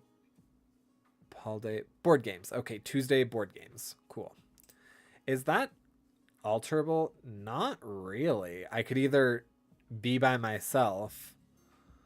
I doubt if I played with Caleb and Santi, they would both... Oh, yeah, he's... Oh, okay, yeah. They'd both choose just hanging out with me over the group. That seems really bad. Like, we just don't want to hang out with Joe and Jason. Like, just not a thing. Let's go ahead and do the workout.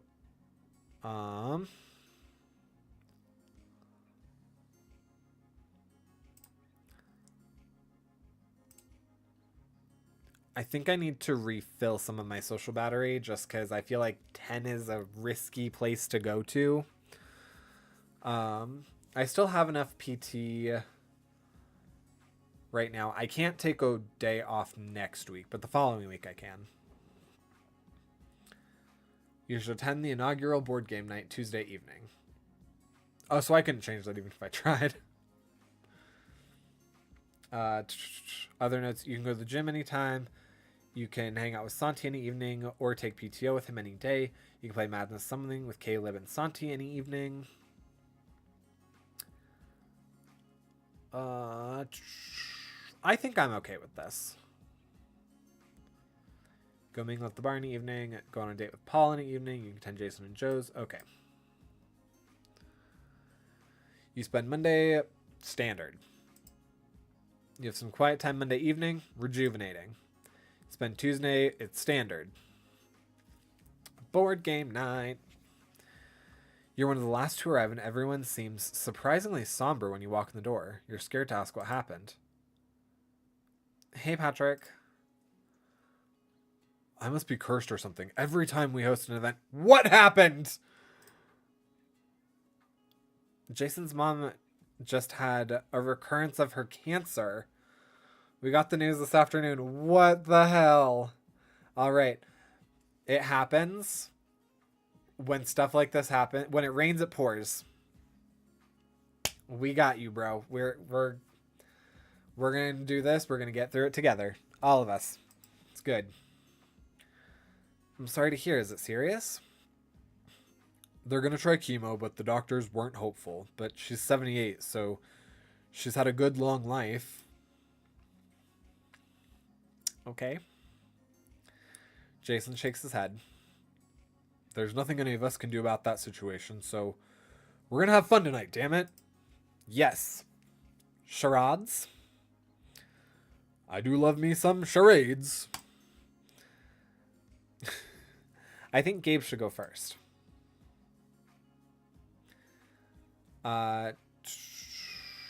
We have a workout on Wednesday. It's great. We go to the bar, have fun time with Jason and Joe.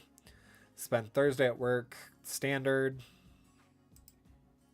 Meet Paul after work on Thursday and have some conversation with their activities. It's really nice. Friday is standard. You have some quiet time Friday evening. It's rejuvenating. Then it's Saturday morning. What's happening Saturday morning?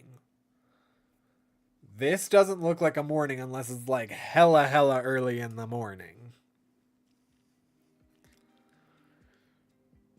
You know, we haven't done this in a long time. Oops. Yeah. Maybe save here in case you don't hit the critical decision point. Okay. Re-experience this conversation later. Critical decision point.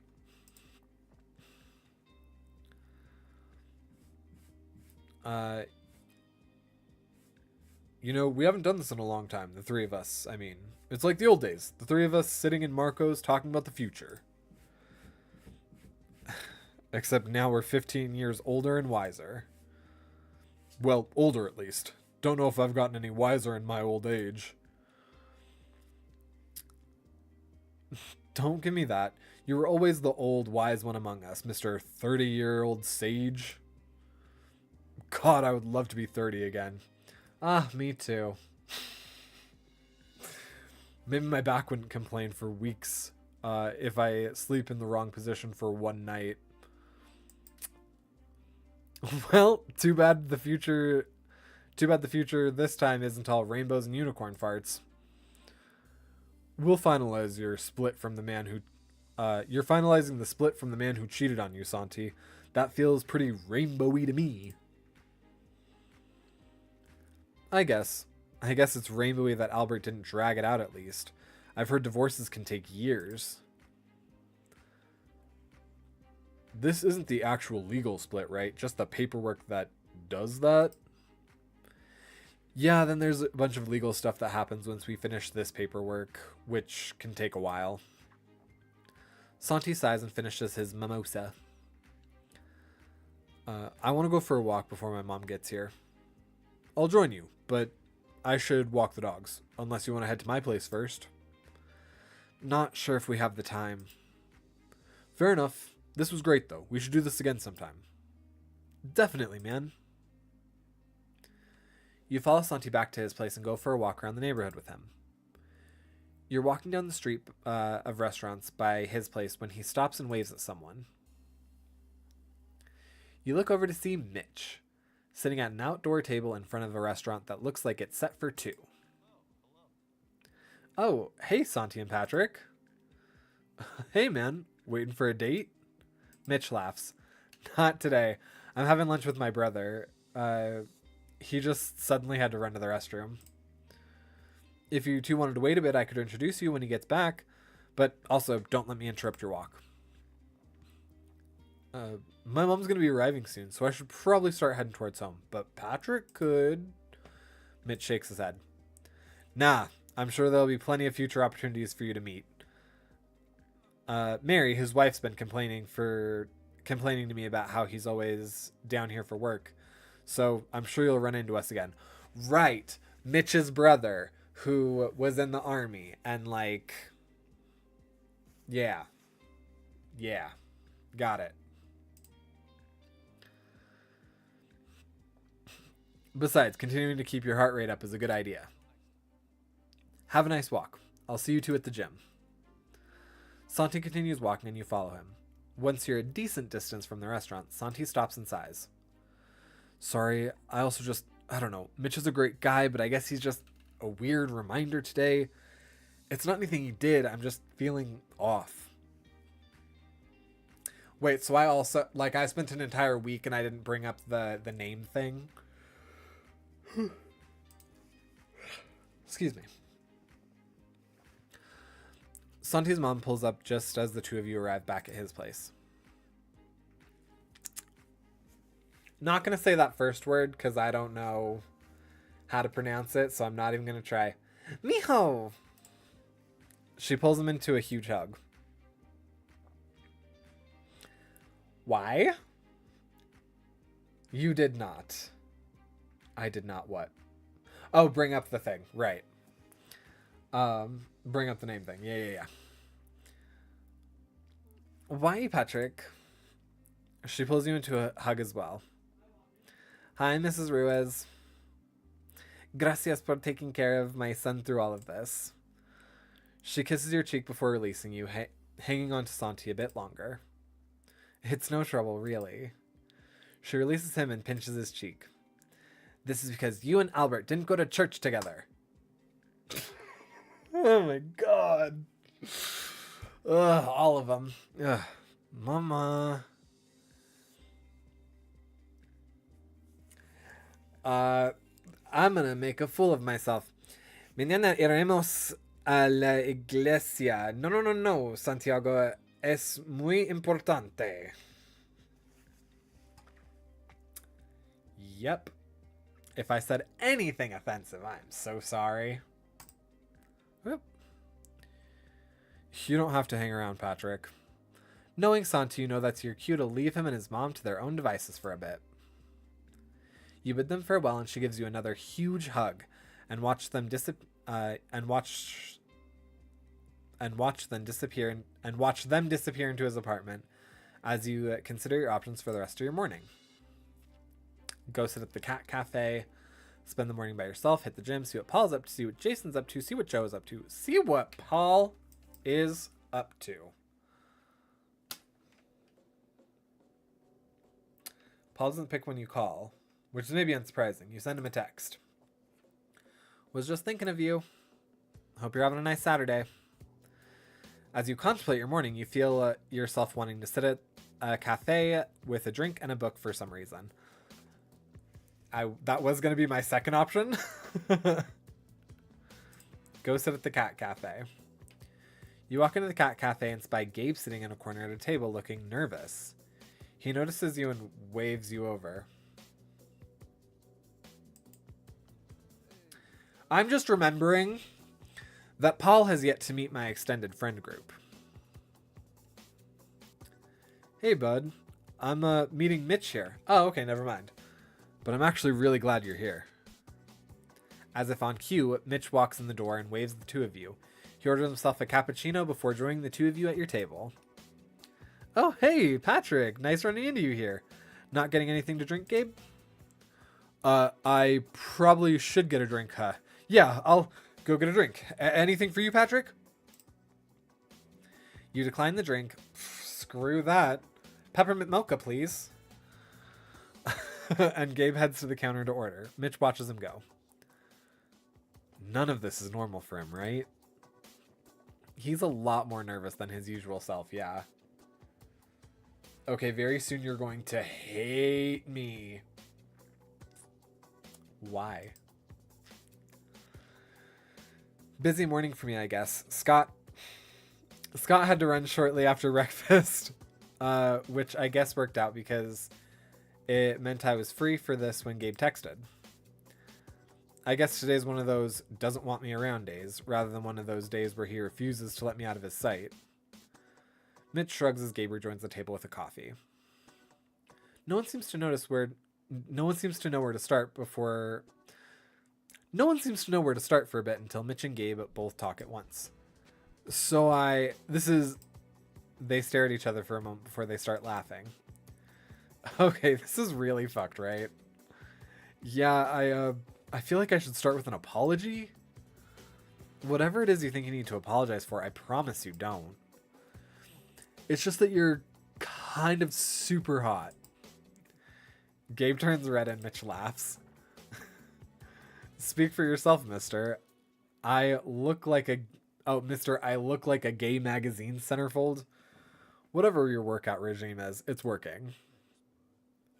Thanks. But you also, you know how to make people comfortable and make friends, but you don't intimidate them like I do sometimes. Wait, you're saying I intimidate you because I don't intimidate people? And also you're so comfortable with yourself and being poly. Like the first time I ran into you at the gym, you were telling someone about your boyfriends, just so casually. Ex-boyfriends. And I think that's something I want, and it just freaked me out a bit, I guess. Mitch nods. Yep. I understand.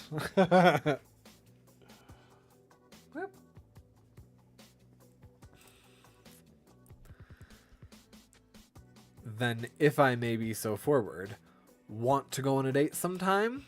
Coffee like this, but more formally a date? Gabe stares at Mitch for the longest time, and you start to wonder if you heard the question when he smiles.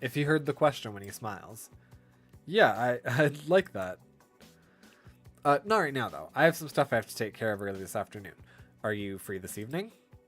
We're just watching this transpire between our friends.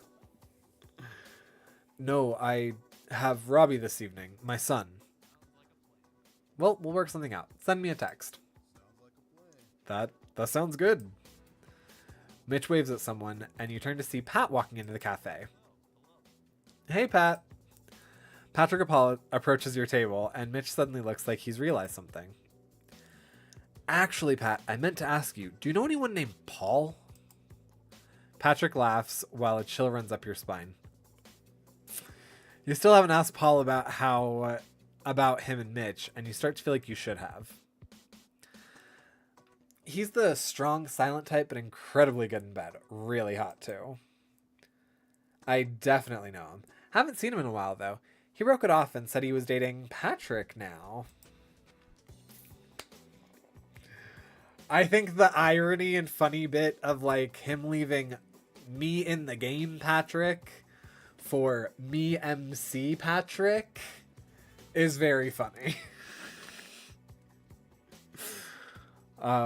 It doesn't surprise you that Pat and Paul have been hooking up, but it's reassuring at least that it's been a while.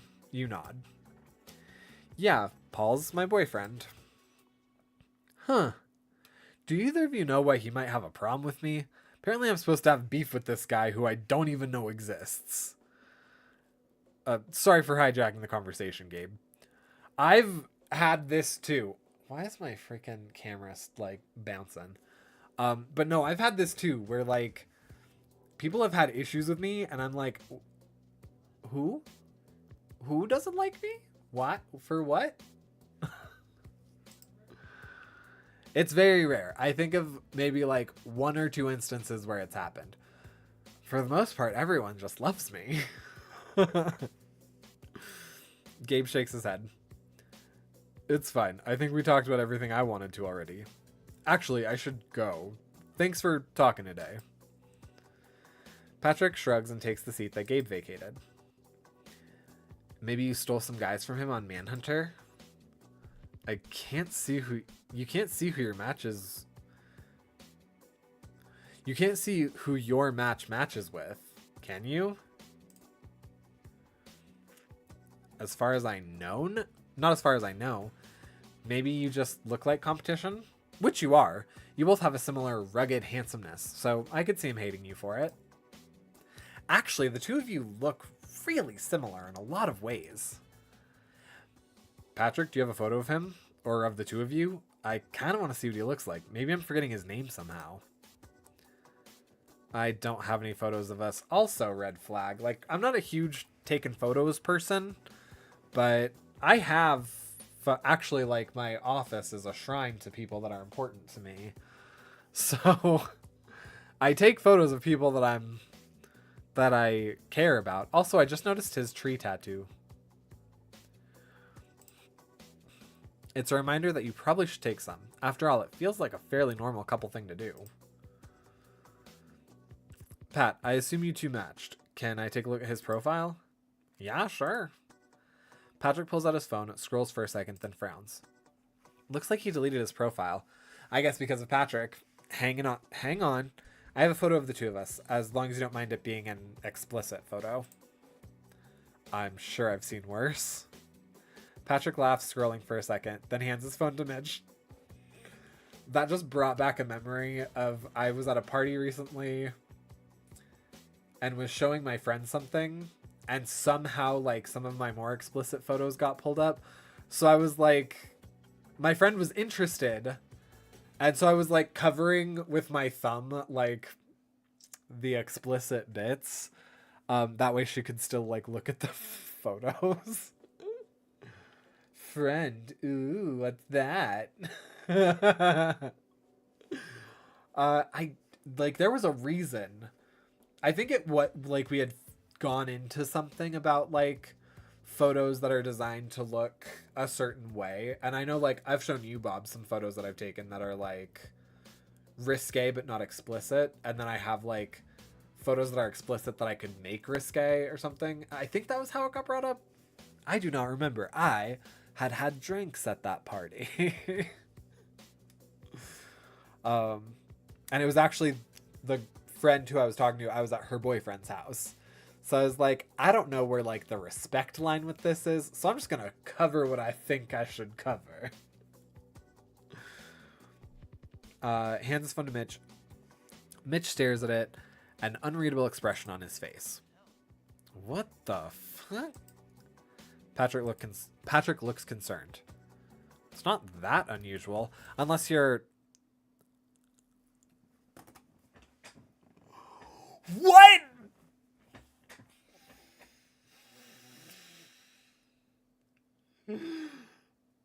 That's Scott. That's my fucking brother.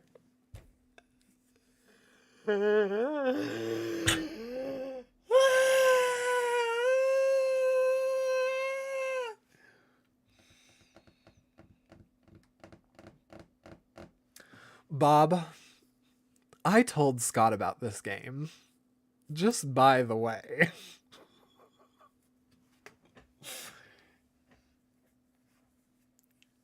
Oh my god! Okay. Wow. What?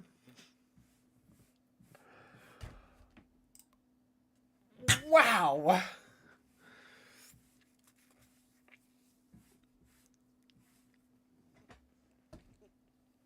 Wow. Okay.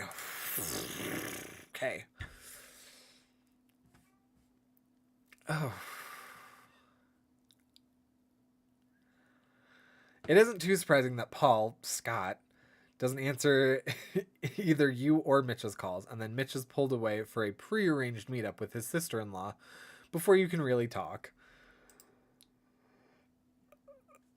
A meetup with your boyfriend's wife. I know you know why this is, like, raising a bunch of things in my brain right now, but oh god. You tell yourself it's possible that Mitch is mistaken, or that Pat's referring to a different Paul. It's a common name, and you realize afterwards you hadn't looked at the photo yourself. No, I would know a photo of my brother if I saw it. I also would feel like if it was also an explicit photo, like, it pretty telling. Pretty telling. So,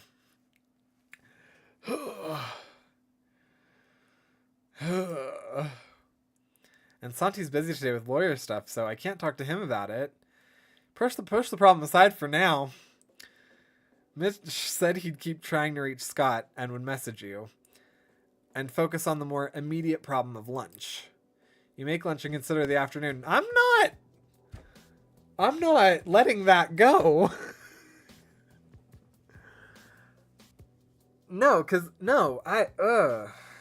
Okay.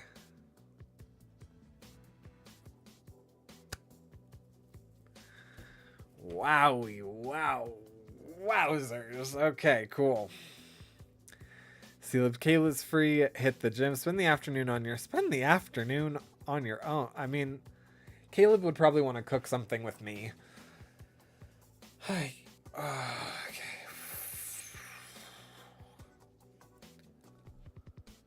I'm not running into Gabe right now. I don't have the ability to handle that at the moment. Let's see if Caleb's free. Interested in doing something this afternoon? Hello, Patrick. I was planning on making some quiche for Santi. You're welcome to come over and help. Hopefully some of Paul's actions make more sense now. Oh, God, totally. No, he has, like... okay. Because he already explained that he's not out to people, and I'm like, I have issues with that. It's reasons like this why I have issue with it, though.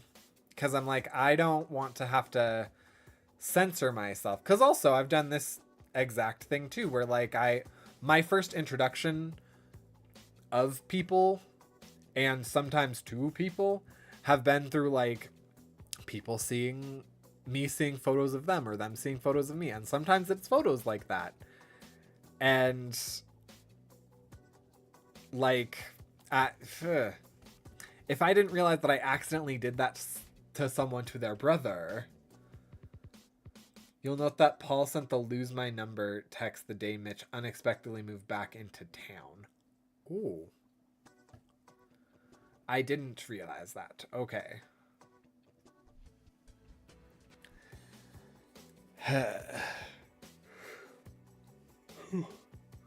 I figure he and his mother might appreciate some food. The way to both their hearts is their stomachs. Caleb's apartment smells like cooking onions when you arrive. My house has smelled like that. I think it's so disgusting. Apologies that I started caramelizing the onions without you. It's not one of my favorite things to do, and I couldn't resist. Oh, it's one of my favorite things to do, and I couldn't resist. The cooking goes well, and while the quiches are in the oven, Caleb pulls out some enchiladas that he'd made for lunch that the two of you snack on. He seems contemplative when you eat, but the conversation remains casual until he gathers your empty plate. A question? Apologies, but I have a question for you, since you're here. This may be a slightly weird request, but I suppose I just wanted to ask you for your blessing to date him. I know the two of you have been best friends for a long time, and I wouldn't want to cause strife in your friendship. You're not sure you'd heard him correctly, and it takes you a moment to process his words. The idea that you, of all people, wouldn't be a good partner for Santi is completely ridiculous. Absolutely, you have my blessing. I know he's really enamored with you. Caleb blushes. The feeling is mutual. Thank you. Soon the quiches are done, and Caleb sends you home with one as a thank you for helping. I guess this takes care of dinner. As you finish eating, you get a text from Santi. Mom's making tamales. She didn't realize I made a bunch recently and froze them. I'm going to be eating tamales for years. Lawyer stuff went as well as it could. Sorry I didn't message earlier. How was your day? Gabe and Mitch talked today. They seem like they really worked things out. You definitely don't want to mention the other thing that happened this morning. Oh good, that all seems really unlike Gabe. Mitch is a cool guy, and I'm glad things aren't going to be awkward with them. Actually, it seems like they should really get along. Actually, Mitch asked Gabe out on a date. Okay, that's actually really cute. So they're really getting along, hopefully. Sounds like it. Want to go to breakfast tomorrow with me and Mom? Marco's at 8? That sounds nice. You have a troubled sleep, and your mind keeps thinking back to Paul or Scott. God. Scott's who I'm seeing tomorrow, by the way. Just as a fun little aside. Remember how at the beginning of this I was like, oh, I have a party thing I'm going to tomorrow. Yeah, it's Scott's, so. And wondering what the heck you've gotten yourself into. How's Scott's wife, girlfriend?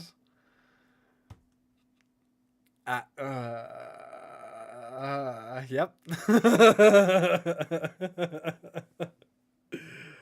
You weren't expected to wake up to a knock at your door, but you're even more surprised when you open it to find Mitch and Paul there.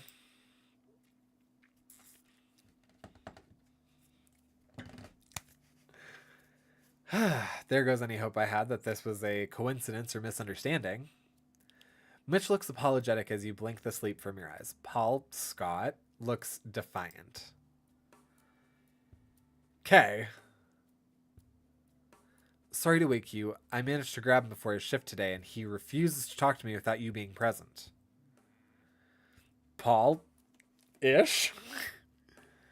Because you won't listen to anything I say. Maybe if Patrick's here, you'll be more fucking reasonable.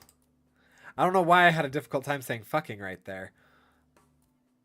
I think my brain was trying to say something else. What the fuck? Is there something that is there to say other than I'm cheating on my wife with random men? Oh, and by the way, I'm gay or bisexual or whatever. Okay. I agree. Y'all need a moderator here, because both these things are fucked up. Scott looks at you as if to say, I told you so. Mitch sighs. Fine. I'm upset. Sorry to bother you so early, Patrick, but can we come in? You set your feelings about your boyfriend aside. Is he still your boyfriend? And let them in. I don't know. That is entirely dependent on what he... This is funny because Paul is like 6 inches taller than Mitch. Fair enough. I can't wait to see finished Paul.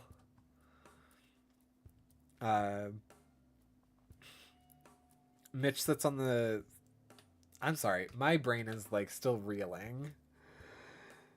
You didn't prompt me to do this, but the fact that you like set me up on a Scott route, yeah, too funny. Too funny. Mitch sits on the couch while Scott stands defiantly nearby. No one says anything for a bit.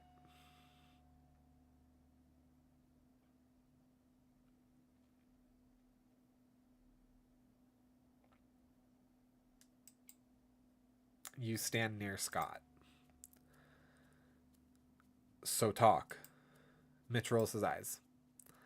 Let's start with the you're cheating on Mary part. What the fuck, Scott?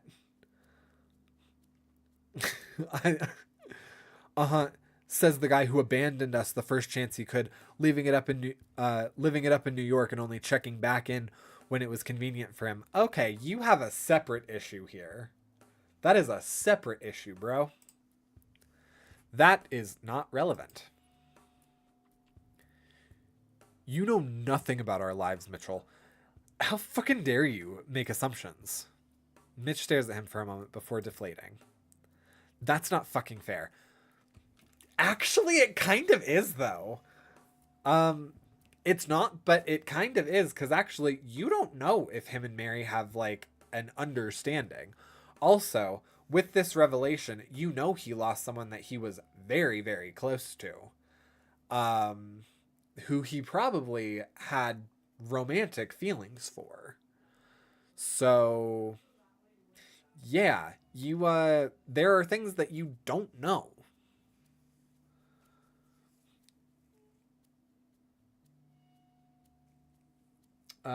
I did not intentionally set you on a Scott route. I just didn't want you to hit no route. I fixed the Ryan trigger a bit.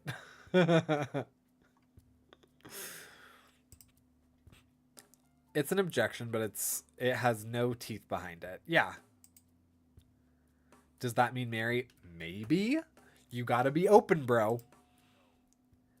Mary has no idea, and I intend to keep it that way. All right, well, that's also fucked up, bro. Like, I can't defend you if you're gonna also make bad choices. Mitch looks angry again. The fuck? This is the guy who's fucking a different man every night. How dare you judge me? He's not hurting anyone doing that. That's different. No. You're not being fair with that. That's a totally different thing. He's not actively hurting anyone, and he's being open about it. You, on top of having already hurt me, are building up the hurt for someone else. That is different, and you are acting with intent. Like, this is a totally different ball game than what Mitch is doing. But I'm not cheating on anyone. Oh, like, that makes it any different. It does. Get off your fucking moral high horse. Fuck you. No. Stand down, bro. It does make a world of difference. Mitch stands frustrated and paces in front of the couch. His teeth are gritted when he speaks again. You need to tell Mary. Well, hang on there. Let's cool it for a minute. He doesn't need to do anything in this moment. You don't get to make choices for him in his relationship. So you gotta calm down there. I don't need to do shit. Yeah, that's right. Paul Scott doesn't need to do anything that you tell him to do. You telling him to do it might have the opposite effect. You don't get to make choices for his relationship. But this is something that you now know. That you chose to talk about. I will say, I just think, hang on. We're just going to go into a just chatting for just a minute here. This is something that kind of gets me. Is like, Mitch definitely had every right to feel blindsided seeing Scott with Patrick. Sure. Definitely. And when he saw it, he did not need, in that moment, to do anything to Scott, Paul, whatever. I have a very specific idea of, like, if someone has a secret and I find out that secret without them telling me, that becomes my secret. Like, my secret is that I know and they don't know that I know. That's my secret. I get a secret that I get to just hold tight to my chest. I don't interject myself into their business with their secret. So I understand, especially in Mitch's position, he cares about Scott. He cares about Mary. He cares about Patrick. He cares about MC Patrick. And this is a delicate issue that coming at someone with anger with helps absolutely no one. The thing to maybe keep in mind here is that Mitch regularly talks to Mary, almost more than Scott does, and Mary confides in Mitch. So his immediate instinct is to confront. And I understand that.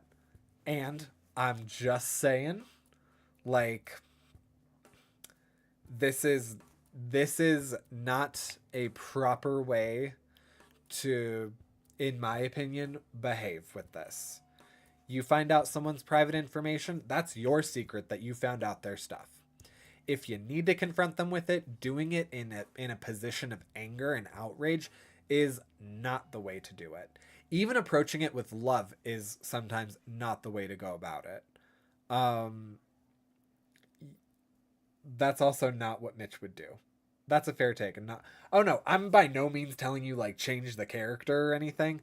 I'm just saying, for me, and anybody that might see this that is in a similar situation, like, this is not a constructive way to do this. IRL.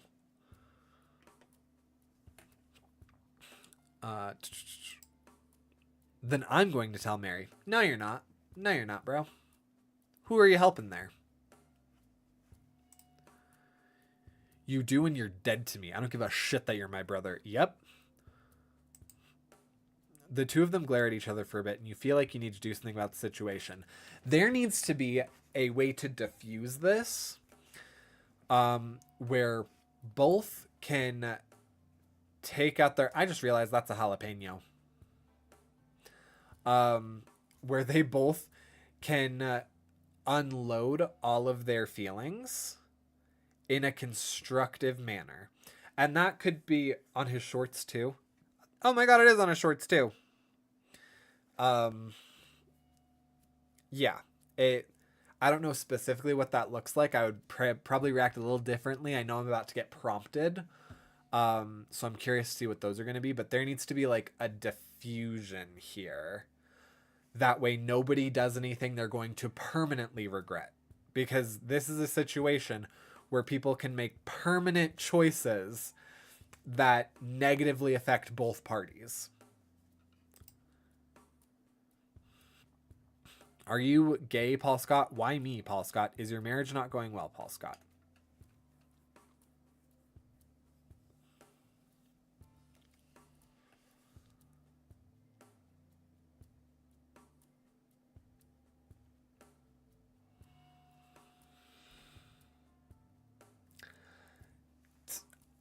Take me out of the equation. What's going on at home that you feel like this is what's happening? Is it a bad marriage or is it a revelation? If it's a revelation, that is going to change how you approach this with Mary. It's going to change a lot of what's said, how it's said, and the feelings that arise from it. He laughs. That the sound feels incredibly out of place at the moment. Scott is fine. I'm glad to be done with the fucking charade anyway. But you could say that. Scott sighs, sitting on the couch. Mitch cautiously sits down next to him. This isn't about Mary as much as it's about Steven. Told you. Told you. Your best friend? Scott nods. It isn't a coincidence that Patrick had a physical resemblance to Steven, then, is it?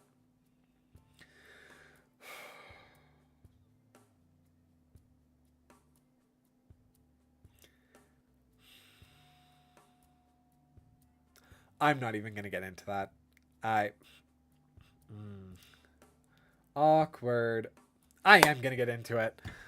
No, so my first, like, love, I guess.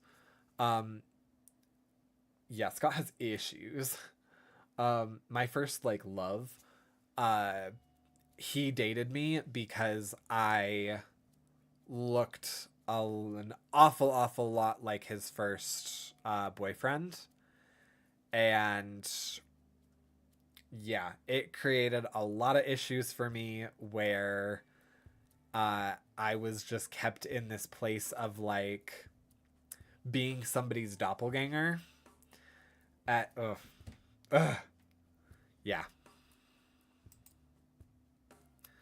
Scott shakes his head and sighs again. I fucking loved Steven. I swear I did not send you down this route intentionally or write this from your life.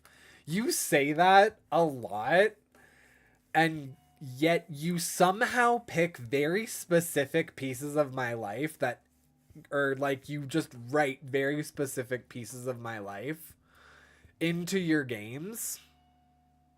Just gonna point that out. More than a friend? Scott nods. Always did, I think. And then you get riled up in the middle of nowhere, no privacy, surrounded by other guys while you were deployed. Scott nods again. We started turning to each other for relief. It was just convenience. At least it was supposed to be. He shakes his head, squeezing his eyes shut. After seemingly considering, Mitch puts his arm over Scott's shoulders. Hey, you don't have to talk about this if you don't want to. Scott doesn't say anything for a bit, then shrugs. We came home. It should have been the end of things, but I couldn't stop thinking about him. So, oh my god, okay, wait. I'm also understanding how Scott could read Steven's ending in a certain light. Many from before I met you. I know, but it still just was suspicious. Also, the whole like, hey, I just happen to have family that's near you, that I'm gonna come visit. Wanna hang out?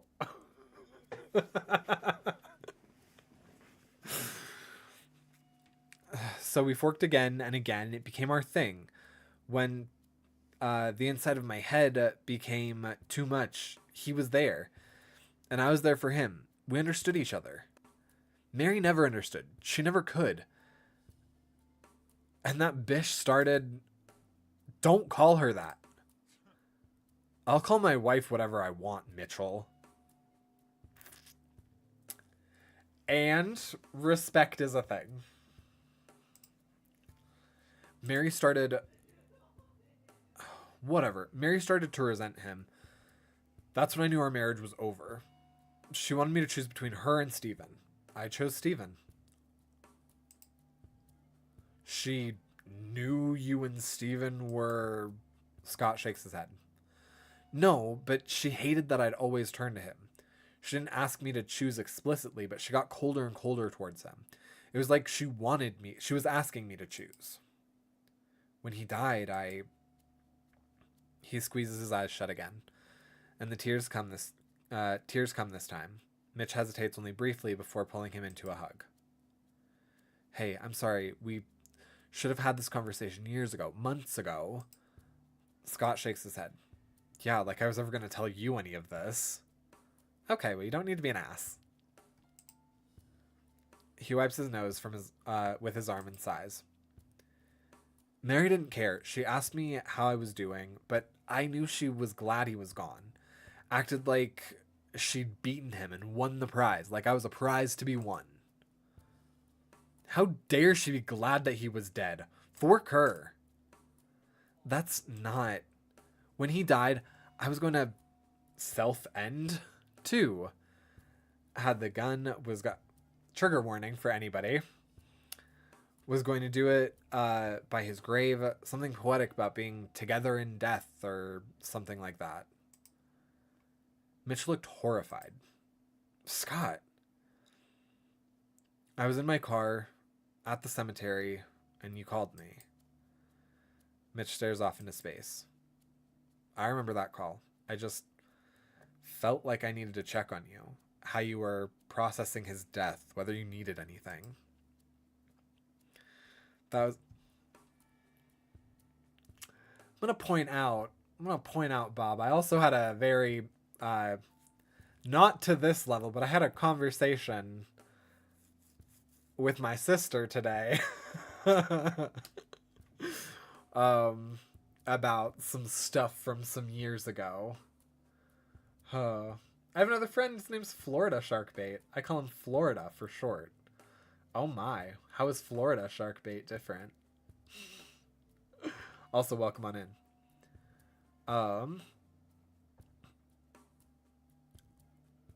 That's the call where I decided I'd move back here because you were so distant. I never heard you sound like that before. Yeah, well, that call saved my life. Mary would thank you if she knew any of this. And you're not gonna tell her. Mitch squeezed... No. No, this does not leave this room. Ever. Mitch squeezes Scott tighter. Scott doesn't say anything else for a bit, but his hand gently pats Mitch's leg. Anyway, I told myself I'd keep living for your sake, and because Steven would have called me weak for giving up, but I was done with her. Then you should do something. Whatever petty revenge game that you're playing in your head needs to not involve other people that can get hurt, like myself or other Patrick or now Mitch. She thought I was just grieving. She gave me space finally, Got this gig out here. It was a convenient excuse. Leave early in the morning, get home after midnight, work weekends. Most importantly, it was somewhere where no one knew me. And I didn't know anyone. I was anonymous. I could finally do what I wanted. He shrugs. Okay, so that's kind of what I was saying. Like, you're in a new place. Reinvent yourself. Yay, friends. He's unhinged. Let's go with that. And a little crazy. Okay, totally fair.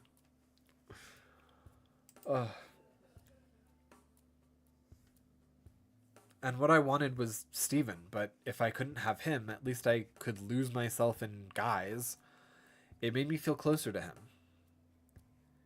He shoves Mitch with slightly more force than necessary. And then you had to move out here and ruin everything. You can't tell how serious the statement is. Mitch doesn't seem to know what to say for a bit. You know you're being really unfair to Mary. I'm not telling her, Mitch.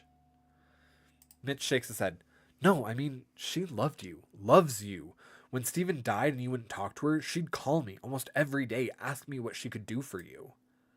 She was worried about you, Scott. She felt helpless to ease your pain. Because she fucking was. Mitch sits back on the couch and bites his lip. I don't like that you're making her out to be a villain here. She's hurting too. She's always wanted to do what she could for you. I hardly think she was glad he died, Scott. Scott scoffs. I'm not saying your feelings aren't valid, but you're not being fair to her. That is a fair statement. Mitch is not in their marriage, and he got a lot of one side for a long time. So there's not even footing for anybody to see eye to eye here. And that's okay, but it needs to be acknowledged. I don't care about being fair to her. Mitch sighs. Would you have left her for Steven? In a fucking heartbeat. What stopped you? Scott laughs bitterly. Steven, he didn't want anything serious. Just wanted to fuck. I figured I was getting what I wanted anyway, so there was no reason to destroy the kids' lives. That's really selfish. Yeah, well, I'm a selfish bastard then. I'm not going to apologize for finding something that worked for me. Worked for me until you ruined it. Mitch seems to pointedly ignore the last statement. You're still being selfish now by not telling her. Scott shrugs.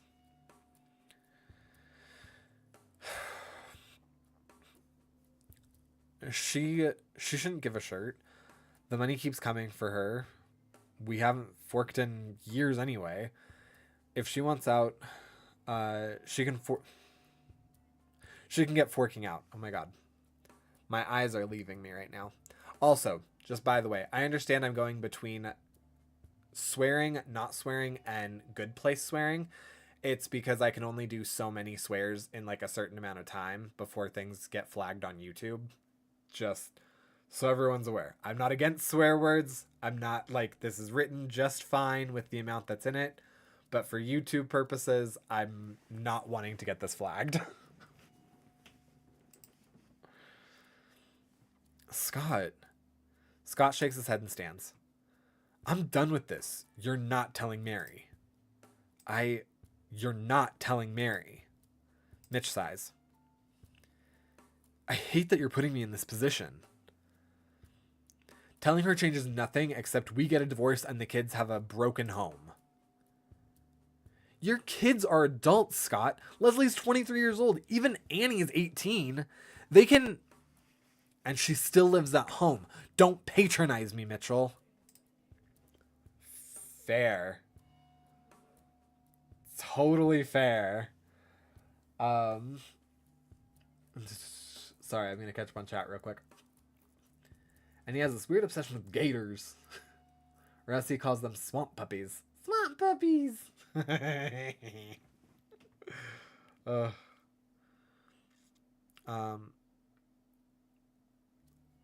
That's still not... Yeah, I know. You don't care about being fair to Mary. But don't not be fair to them either. You really think they don't suspect something's going on? I'm gonna keep pushing you to tell her. Tell them. Because you really need to tell them, Scott. They deserve to know. She doesn't deserve shirt. It's none of their business. Mitch sighs again. And we're going to keep talking about this in general, because what the fork? You're bisexual and you've been forking your best friend for years and you were never going to tell me? Scott shrugs, but doesn't immediately object, and Mitch seems to take that as a good sign. Okay, to be fair with that, just like a little bit, I get it, the whole like sexuality thing, and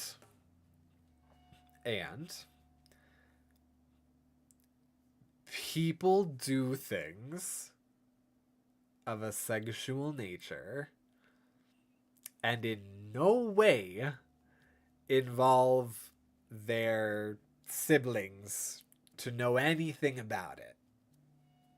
Like, I understand that's not quite what he's getting at, but like the revelation in its entirety is like, yes, and I'm not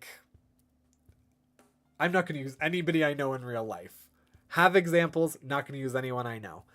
But there are plenty of men who do things with their friends in a totally hetero way where they aren't like attracted to each other, but they do stuff. And I'm sure they never once have brought it up to their siblings. Like, not necessarily that part's bothering him. That's how his words are coming. It's how his words are coming out. I get that. And just the way in which he's saying it, I'm like, yes, there are plenty of guys that do things that other people would consider not super hetero. That like a good majority of men do. And no homo, bruh. Yeah, exactly. Exactly that. I think it's funny that millennials sort of like had that term that was supposed to be a joke, and it's like, it's not a joke. Like, there's so many guys that do the no homo bro things. Yeah. Anyway. Doesn't immediately object, and Mitch seems to take that as a good sign. Anyway, I'm late for work, and you're very late for work, and we're keeping Patrick, so thanks for helping mediate this conversation. He hesitates. Also, we're gonna talk about this too, Patrick. I know you're not at fault, but you're apparently dating and fucking my brother. And Jesus Christ, that's a thing I just said. You put in the latter half of that. I have never once had any of my siblings care about the latter half of that. Just saying, but okay. Scott grumbles, makes his way to the door, and slams it shut behind him. Mitch sighs. Bro, don't slam my door. You get back in here, you open and shut my door 10 times like a proper gentleman, then go to work. I'll text you and make sure Scott does too, because he owes you for putting you in the middle of this. I mean, I now am in a position where I need to decide whether or not this is something I want to pursue, because this is a lot of baggage that I'm not sure I'm cool with. They leave and you stare at the closed door for a moment. I'm gonna have a hell of a story for Santi at breakfast in a bit. I totally forgot that was happening. You save the story for the end of breakfast while Santi's mom is in the restroom. You really wouldn't have wanted her to be a part of that conversation. So yeah, that's everything. Santi doesn't seem to know what to say for a bit as he digests all the information you've given him. Patrick, I love you, but you're sure you're really not gonna like what's coming next? Bob an hour ago, cackling maniacally. Patrick like an hour ago. Santi and I got beef now. I can't support this. I know you're an adult and can make your own decisions, but he's cheating on his wife with you. Okay.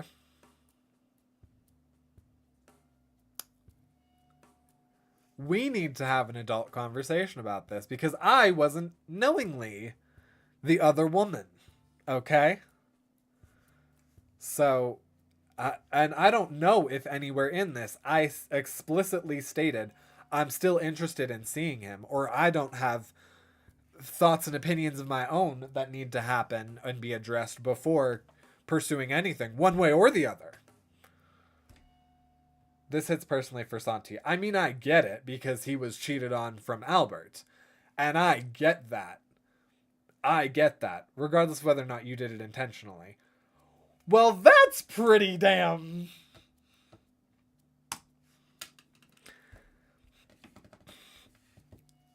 At this point, I don't think there's any way to fix that. Even if he tells her the damage is done and you said he said he wouldn't. Okay, I gave you the rundown of a... Okay, I'm just going to keep reading. Because, Santi, I'm not liking you as much. I'm not feeling like the support I gave is the support I'm getting. Bro.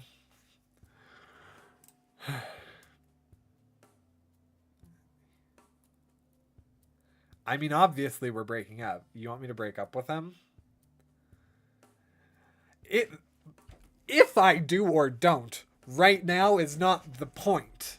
The point is that Santi thinks he has the right to tell me what to do because he's feeling a kind of way about how his own relationship turned.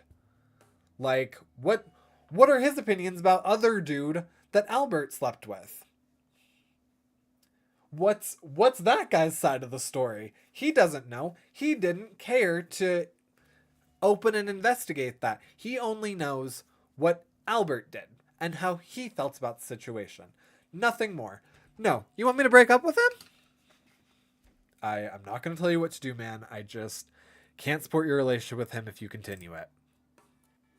I don't know what that means in practice, but I know what it's like to be betrayed like that. I wouldn't wish it on anyone else. So just that.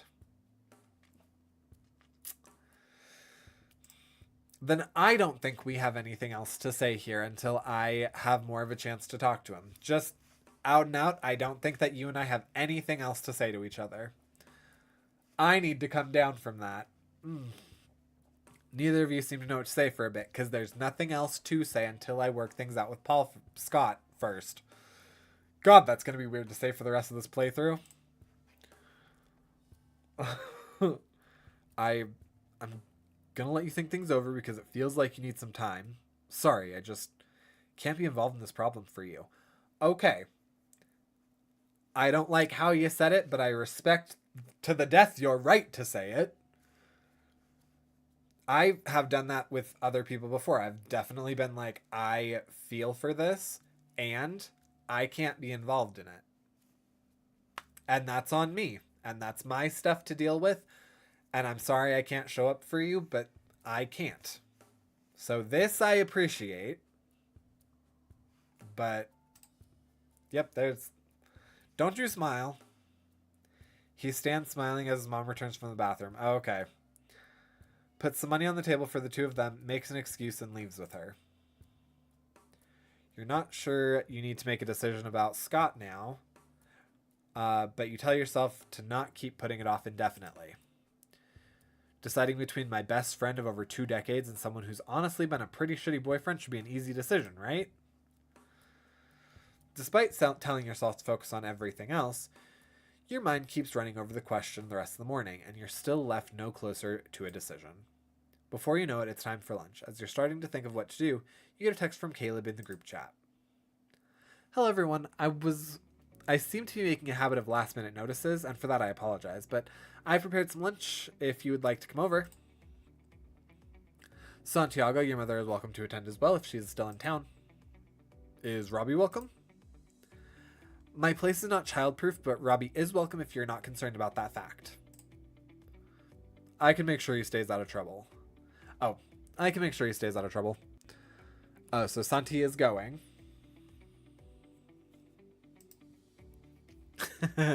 Robbie or Gabe?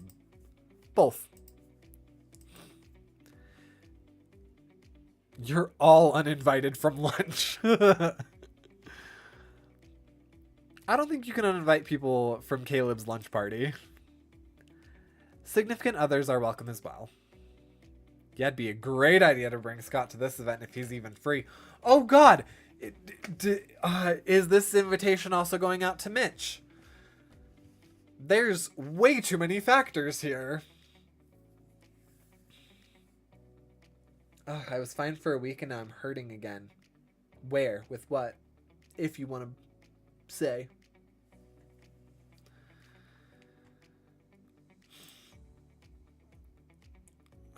Joe's at work, but I'll be there. Sorry, yeah, we'll be there. Thank you. Wouldn't miss it. See everyone there. What the fuck? Okay.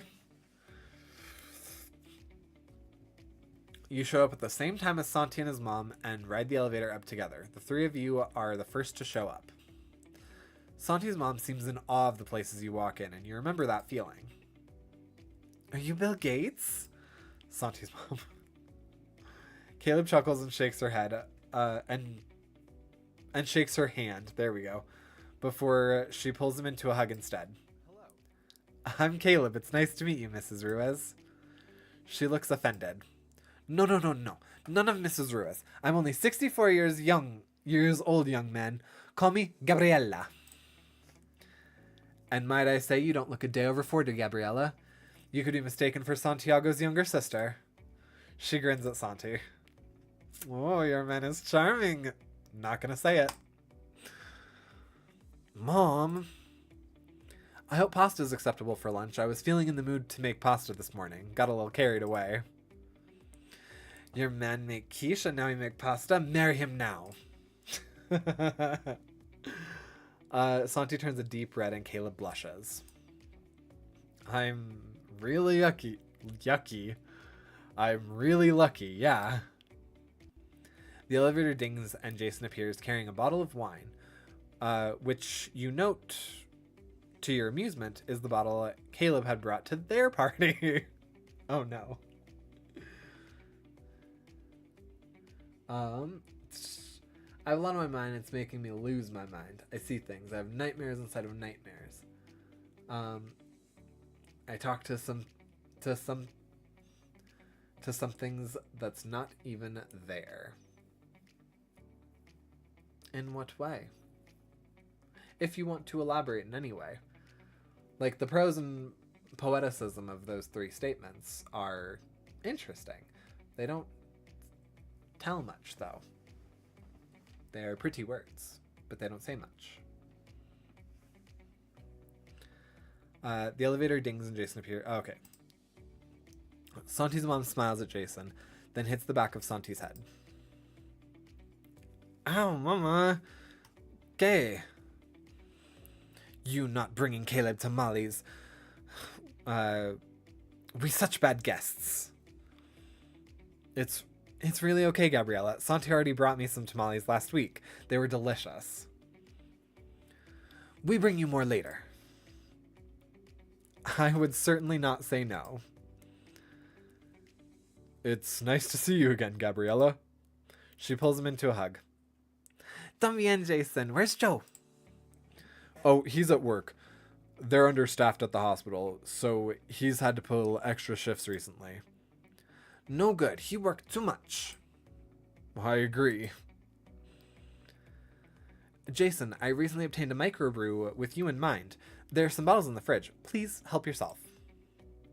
Don't mind if I do. He sets the bottle of wine on the table and disappears into the kitchen. Well, I propose we start eating.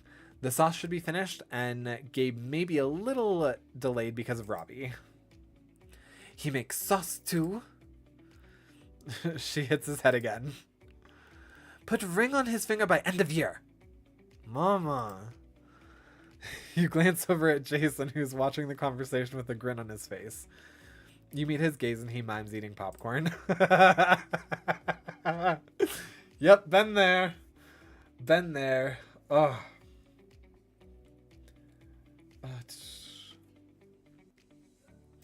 Split my emotions into different personalities just to feel okay.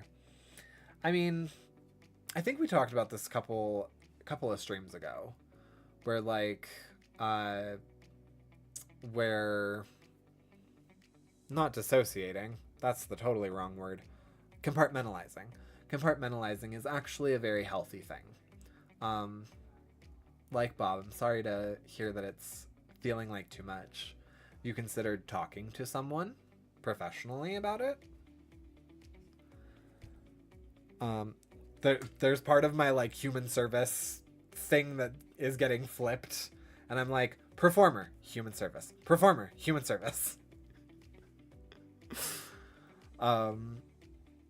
Gabe and Robbie show up as you're all sitting down to eat. Gabe looks apologetic. Sorry, it took a while to get him out of the house. I could say, Mr. Santi, Mr. Patrick, Mr. Kyle. He stops next to Santi's mom, looks up at her and frowns. Who you? I'm Santiago's mother. It's nice to meet you, Robbie. You smell funny. Robbie! Thankfully, Santi's mom just laughs. Your mother not wear perfume? Robbie shakes his head. She don't like perfume. Let's go eat. Spaghettis! I made linguine today, and just a simple marinara sauce with some meatballs that I'd previously made and froze. Can you say linguine, Robbie? Linguine! Close enough. Santiago holds up a wedge of Parmesan.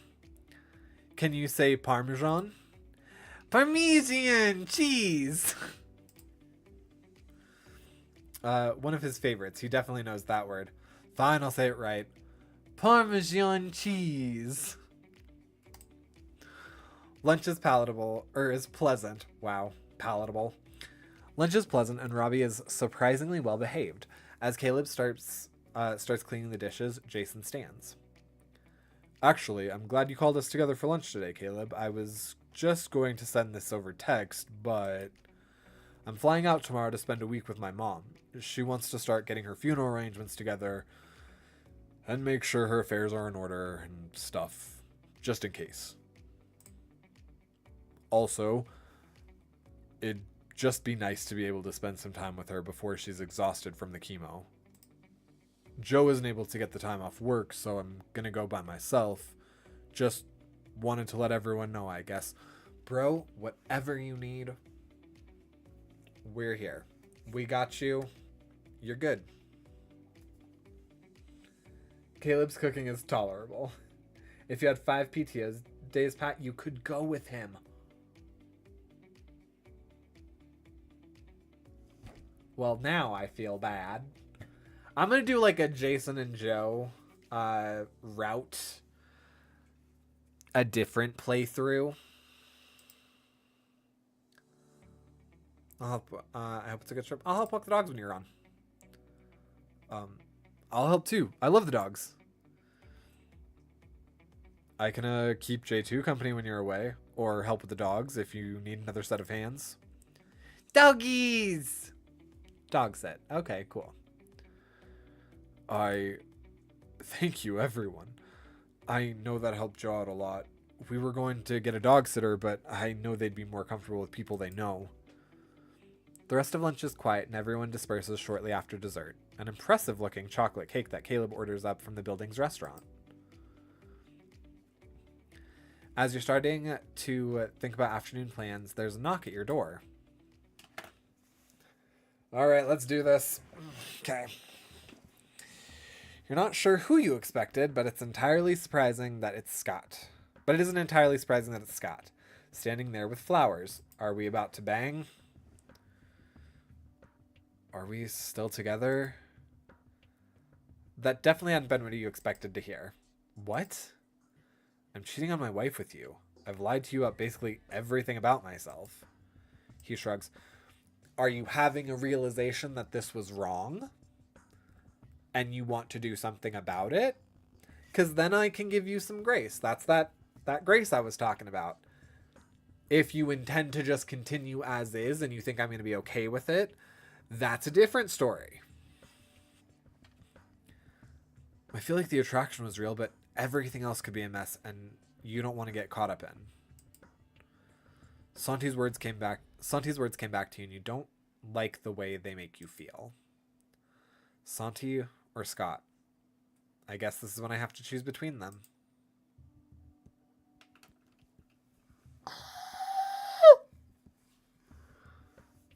We're still together if you still want to be. Ugh. Explain everything before I answer. Of course we're not together anymore. What's wrong with you? Get out. Explain everything before I answer. You give me no information. I can't provide any reasonable, rational response. Yeah, that's fair. I guess I owe you that much. Can I come in?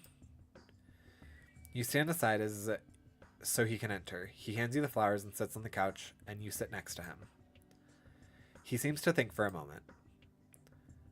I know this isn't justification for lying to you, but I just wanted to let you know where I'm coming from. I'm not a lawyer, but I wanted to be. Our parents always encouraged us growing up, me and Mitchell. Oh my God. Okay. Yep, that was a lie. You can be anything you want to be, they'd always said. He laughs to himself. Mitch wanted to be an astronaut, but he was just a kid then, so I guess that's a fair dream when you're like 7. When I was in my last year of high school and started to apply to colleges, our parents were killed in a car accident. We didn't have any other family. Our parents were both only children, and our grandparents died young. Did I accidentally talk about foster care, not realizing this was going to go into that? Mitchell's 9 years younger than me, so he was still in elementary school. I was old enough to take care of myself, but he would have gone into the system, and I couldn't do that to him. He sighs. So my dream died with them, I guess. Not just my dream, the future I'd mapped out for myself. Instead, I went to trade school. Same, bro. Started working, took care of him.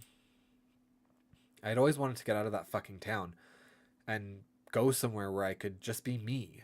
But Mitchell became my world instead, and he fucking tied me there. Okay. Some of your psychology is making more sense, and I get it. I met a woman, Mary. She was... Fuck, it's unfair to say, but she was she was a way out of the responsibility. She was good to me. She was good for me. I told myself I loved her. I probably did, at least for a while. Married her, had kids, did the expected things. Then Mitchell graduated and left. He hated the town as much as I did. But it was just like he'd thrown everything I'd ever done for him back in my face. By leaving... Oh. No. That's...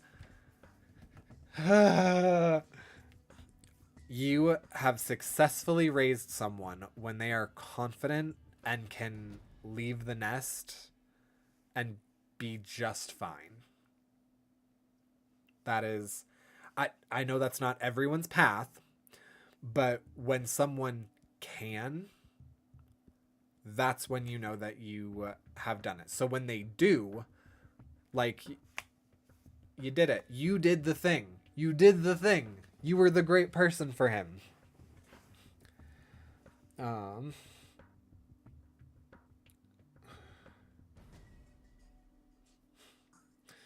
Oh, shark bait. If you would like to talk, but just by the by, you are welcome.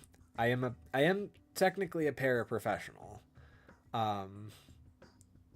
But yes, I feel for you. I'm sorry that you are hurting. I would recommend, if you feel like this is not becoming a healthy coping mechanism for you, to reach out to someone. But yes, doors open. Scott is extremely jealous of Mitch is the problem. No, I get that. No, I totally get that. But just my 2 cents. You know that you have done a successful job when someone has the confidence to be able to leave. And they do it not out of spite. Like, I don't have the most positive things to say about my parents, but I was given the opportunity and I was able to leave the house. So, in that respect, they did well. And I left partially to get away from them. So, as long as Scott got Mitch to the point that he did, and Mitch doesn't hate him, which it doesn't sound like Mitch does. It sounds like even in spite of everything, Mitch still loves him.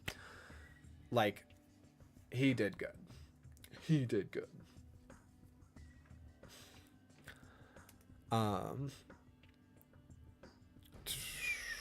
Threw it back in my face. Why does he get happiness and the life that he wants and I don't? Because you made that choice to make that sacrifice to keep him out of the system. And I'm sorry that you wanted to do things differently. So after a bit, I joined the army together with my best friend. It was the only escape I could afford, and it worked for a while. They were like my brothers, except these brothers understood me, understood where I was coming from. Wouldn't betray me like Mitchell had. And there was Steven. Steven was... He shakes his head. He was everything. Everything. I would have left Mary for him in a heartbeat. Done anything for him. Before we enlisted together even. But especially afterward. Steven made me happy. He was the only good thing in my life since our parents died. My squad members too. But especially him. It was real love, you know? Not whatever I had for Mary. Then everyone got blown... Ooh. Yep. Then the thing happened. He exhales sharply and squints his eyes shut. Except for Steven and me. We were the lucky ones, I guess. Although I often told myself it would have been better to have died out there. Quick. Bam. No more whatever this is. He looks at you and the intensity in the gaze makes you shiver. I've never told Mitchell any of this. Mary knows I lost my squad, but nothing more than that. Don't be a snitch. I understand. He sighs. Steven and I were discharged, and then all we had was each other.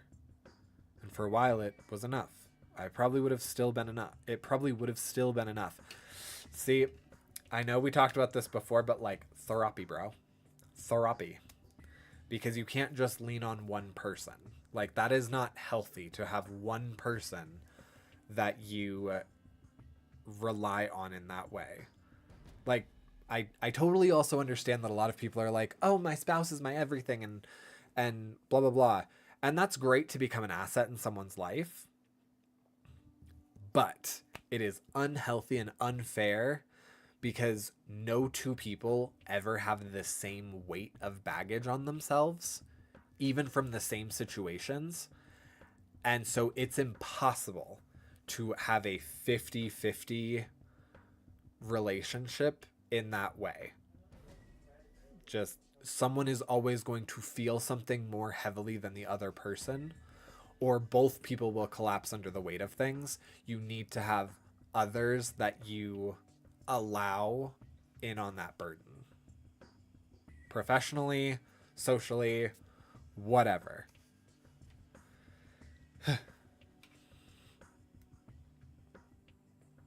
My degree is really paying off today. Steven and I were discharged. Would have still been enough. It what? I was... He squeezes his eyes shut and a tear rolls down his cheek. I was on the phone with him when he did it. Oh! My spouse is my everything is toxic in my opinion. It's unfair for your spouse and it's unfair to yourself. Correct. For exactly the reasons I mentioned. You can't be someone's everything. It's just not feasible. And it's not feasible for you to be someone else's everything. Jumped in my car, broke every speed limit ever trying to get to him. But I wasn't fast enough. He just couldn't deal with the pain anymore. Afterward, I was broken. Okay, see, and this also. You listened to someone self-end? Bro, you gotta be able to unpack that somewhere. For the second time in my life, I had nothing but commitments and expectations to a woman I didn't love anymore, and the responsibility of everything. So I told myself I was going to do whatever was right for me, for the first time in my life. And the first part of that was exploring my sexuality. Okay, I understand that. Everybody reaches a limit where you have to learn, like, it's okay for me to be selfish sometimes. And it's still not okay for you to hurt people.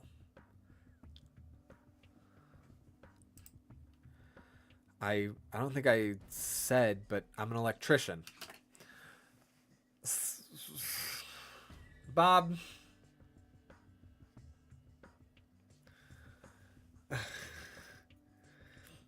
It's good, honest work. I asked for an assignment to a project down here. It was an escape. Threw myself into working late and on weekends so Mary would get used to me not being around. And it's far enough from home that I wouldn't run into anyone I knew here. Just wanted to fork guys and be free. Then I met you, and I don't know. You reminded me of Steven, and that reminded me of what love is, I guess, and how much I'd wanted that. Yeah, but you see how you're putting that reflection on me? And how doing that, you're gonna keep this cycle up if you don't address this? Because I'm not Steven. And I feel like if you continue on this, you're not gonna make that differentiation. He went a little far on the selfish side of things. Social work Pat is good today.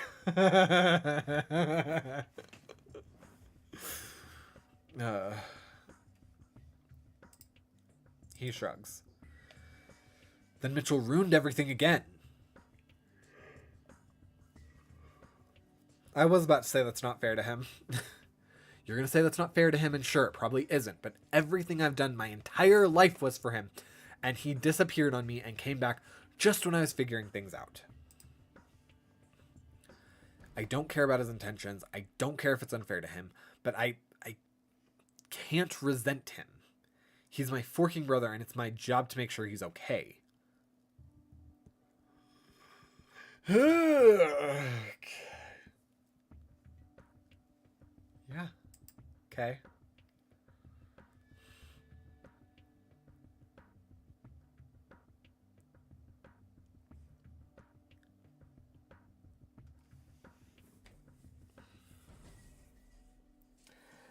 I don't know. Okay. I don't want to ask this. I'm glad he didn't, and I don't need to hear the reason why he didn't right now. The blunt and brash part of me very much wants to be like, to say what I've been saying, that like, you can be selfish, but hurting other people isn't okay. And acknowledge, like, he's being vulnerable right now. He's been through a lot. And there's stuff to unpack. I gotta say, though, cheating on your wife isn't figuring things out. Yeah, well, everyone figures things out in their own way, or something like that. Don't be so judgmental. He sighs. I told Mary, called her this afternoon. Not everything, but that I'm bisexual, that I've been doing guys, and I maybe have a boyfriend, and that I'd been lying to him, to you, about everything. So your conscience can be fucking eased about the situation. If that makes any difference in your decision. She knows. That doesn't ease my conscience. It gives me something that I didn't have. It's not ease. How'd she react? Scott scoffs. badly, obviously, but we both knew things were done between us, so she said she wouldn't stand in the way. Yeah, I could hear that conversation. I don't know if we're gonna get divorced. I kind of don't give a shirt at this point. I'm gonna be happy for the first time in my adult life. He shrugs. That's the explanation. So, dating, yes or no?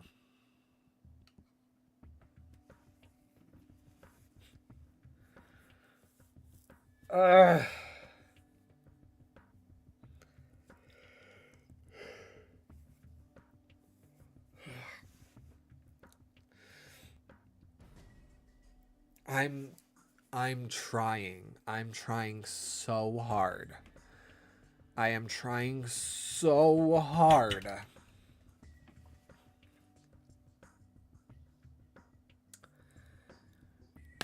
That was not good enough.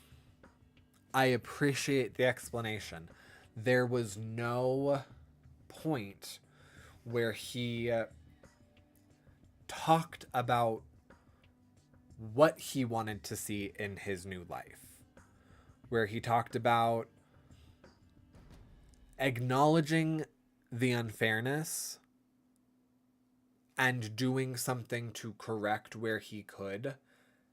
He also didn't really take responsibility. There's also that. Like, I will say he owned up. He was like, the world owes me now. Exactly, which I have an issue with, because he'll feel that way in our relationship. Or he'll do the entire projection thing of, I'm now Steven to him, and he's going to have the life that he wants with Steven with me. And that's also not healthy, and it's not fair to me.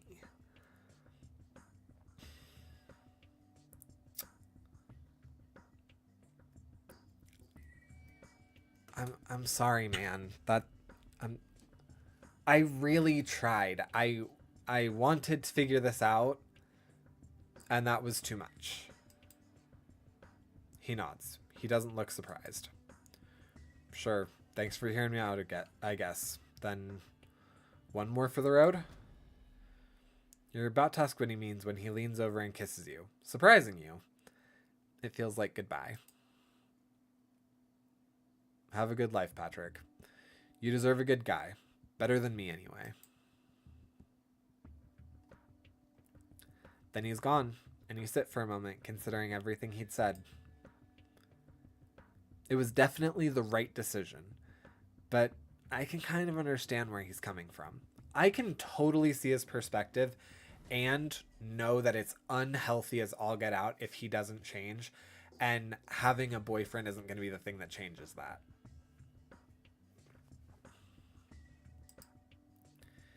You shake the thought out of your head. You can deal with your feelings later over a traditional breakup film night with Santi. What should I do with my afternoon? Santi and Mom are at church, so I can go help watch Robbie at the park. No. Sit and breathe with this. It ends up being a nice, relaxing afternoon. You're mildly surprised when dinner time rolls around and Santi hasn't contacted you, but you remind yourself that his mom's leaving tomorrow, so he's likely occupied. You're getting ready for bed when Santi texts you. Sorry for the silence this afternoon, my phone died. Don't worry about it. I totally feel that. There are definitely those days where it's, good morning, good morning. Hope your day was nice. Good night.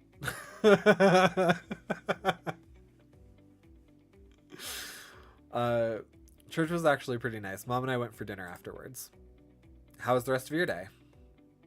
It was quiet. I'm ready for some of that this weekend. Or after this weekend. I love my mom, but she can be a lot sometimes. Anyway, I'll see you at work tomorrow. Good night, Santi. Good night, man. Oh, you need to tell Santi you broke up. I kind of assumed that I would get an opportunity to do that, either right there or we'll fix. Oh, okay, cool. Time for another work week. time for us to end. Yes, it's been a little over 3 hours, so we didn't even really make this like a short stream. Thank you everybody for joining in tonight. This was awesome. This was super duper fun. Yeah, I didn't expect to go through a breakup today. That was a lot. That was... Thanks for stream.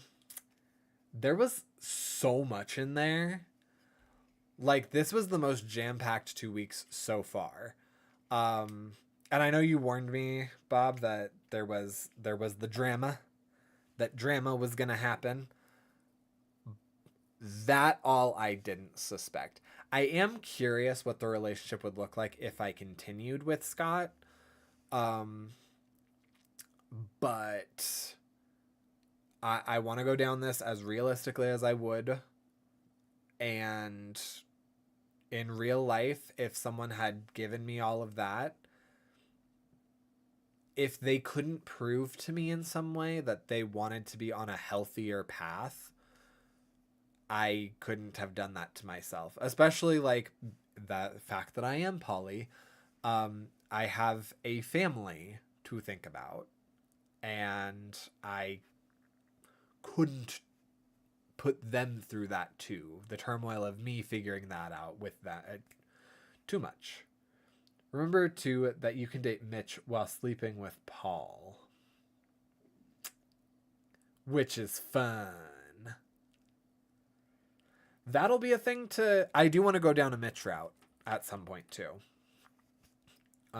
Granted, I've seen a lot of Mitch's options and stuff, so I'm letting myself forget some of that.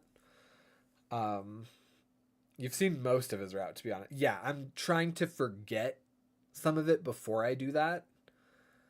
So I think I would rather go down like either a Santi route or a Jason and Joe route, or try things with like Hendrik. You can't do anything with, but maybe like a Ryan route.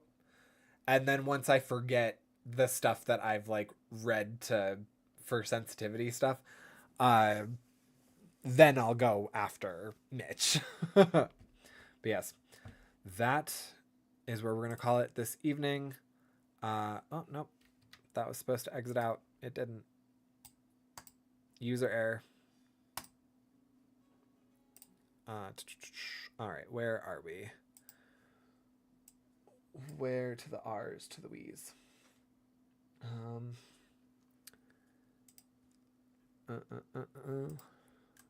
Is this... Nope, that's totally fine. And it doesn't really look like anyone in the immediate realm that I'd be comfortable with is on. So yeah, we're just going to end it here. No raid outs or anything. All right. Have a good evening, everybody. We will probably be back with this. I'm going to talk to Bob. And figure out when we'll be back with this. I am going to stream a couple of times this coming week. So expect to see a little bit more Project Zomboid. We are still doing the Fry Cook to Corporate run in that. And I might throw something else in here. I'm also trying to schedule out a 24-hour stream just to, I don't know, get myself in front of a camera and doing things.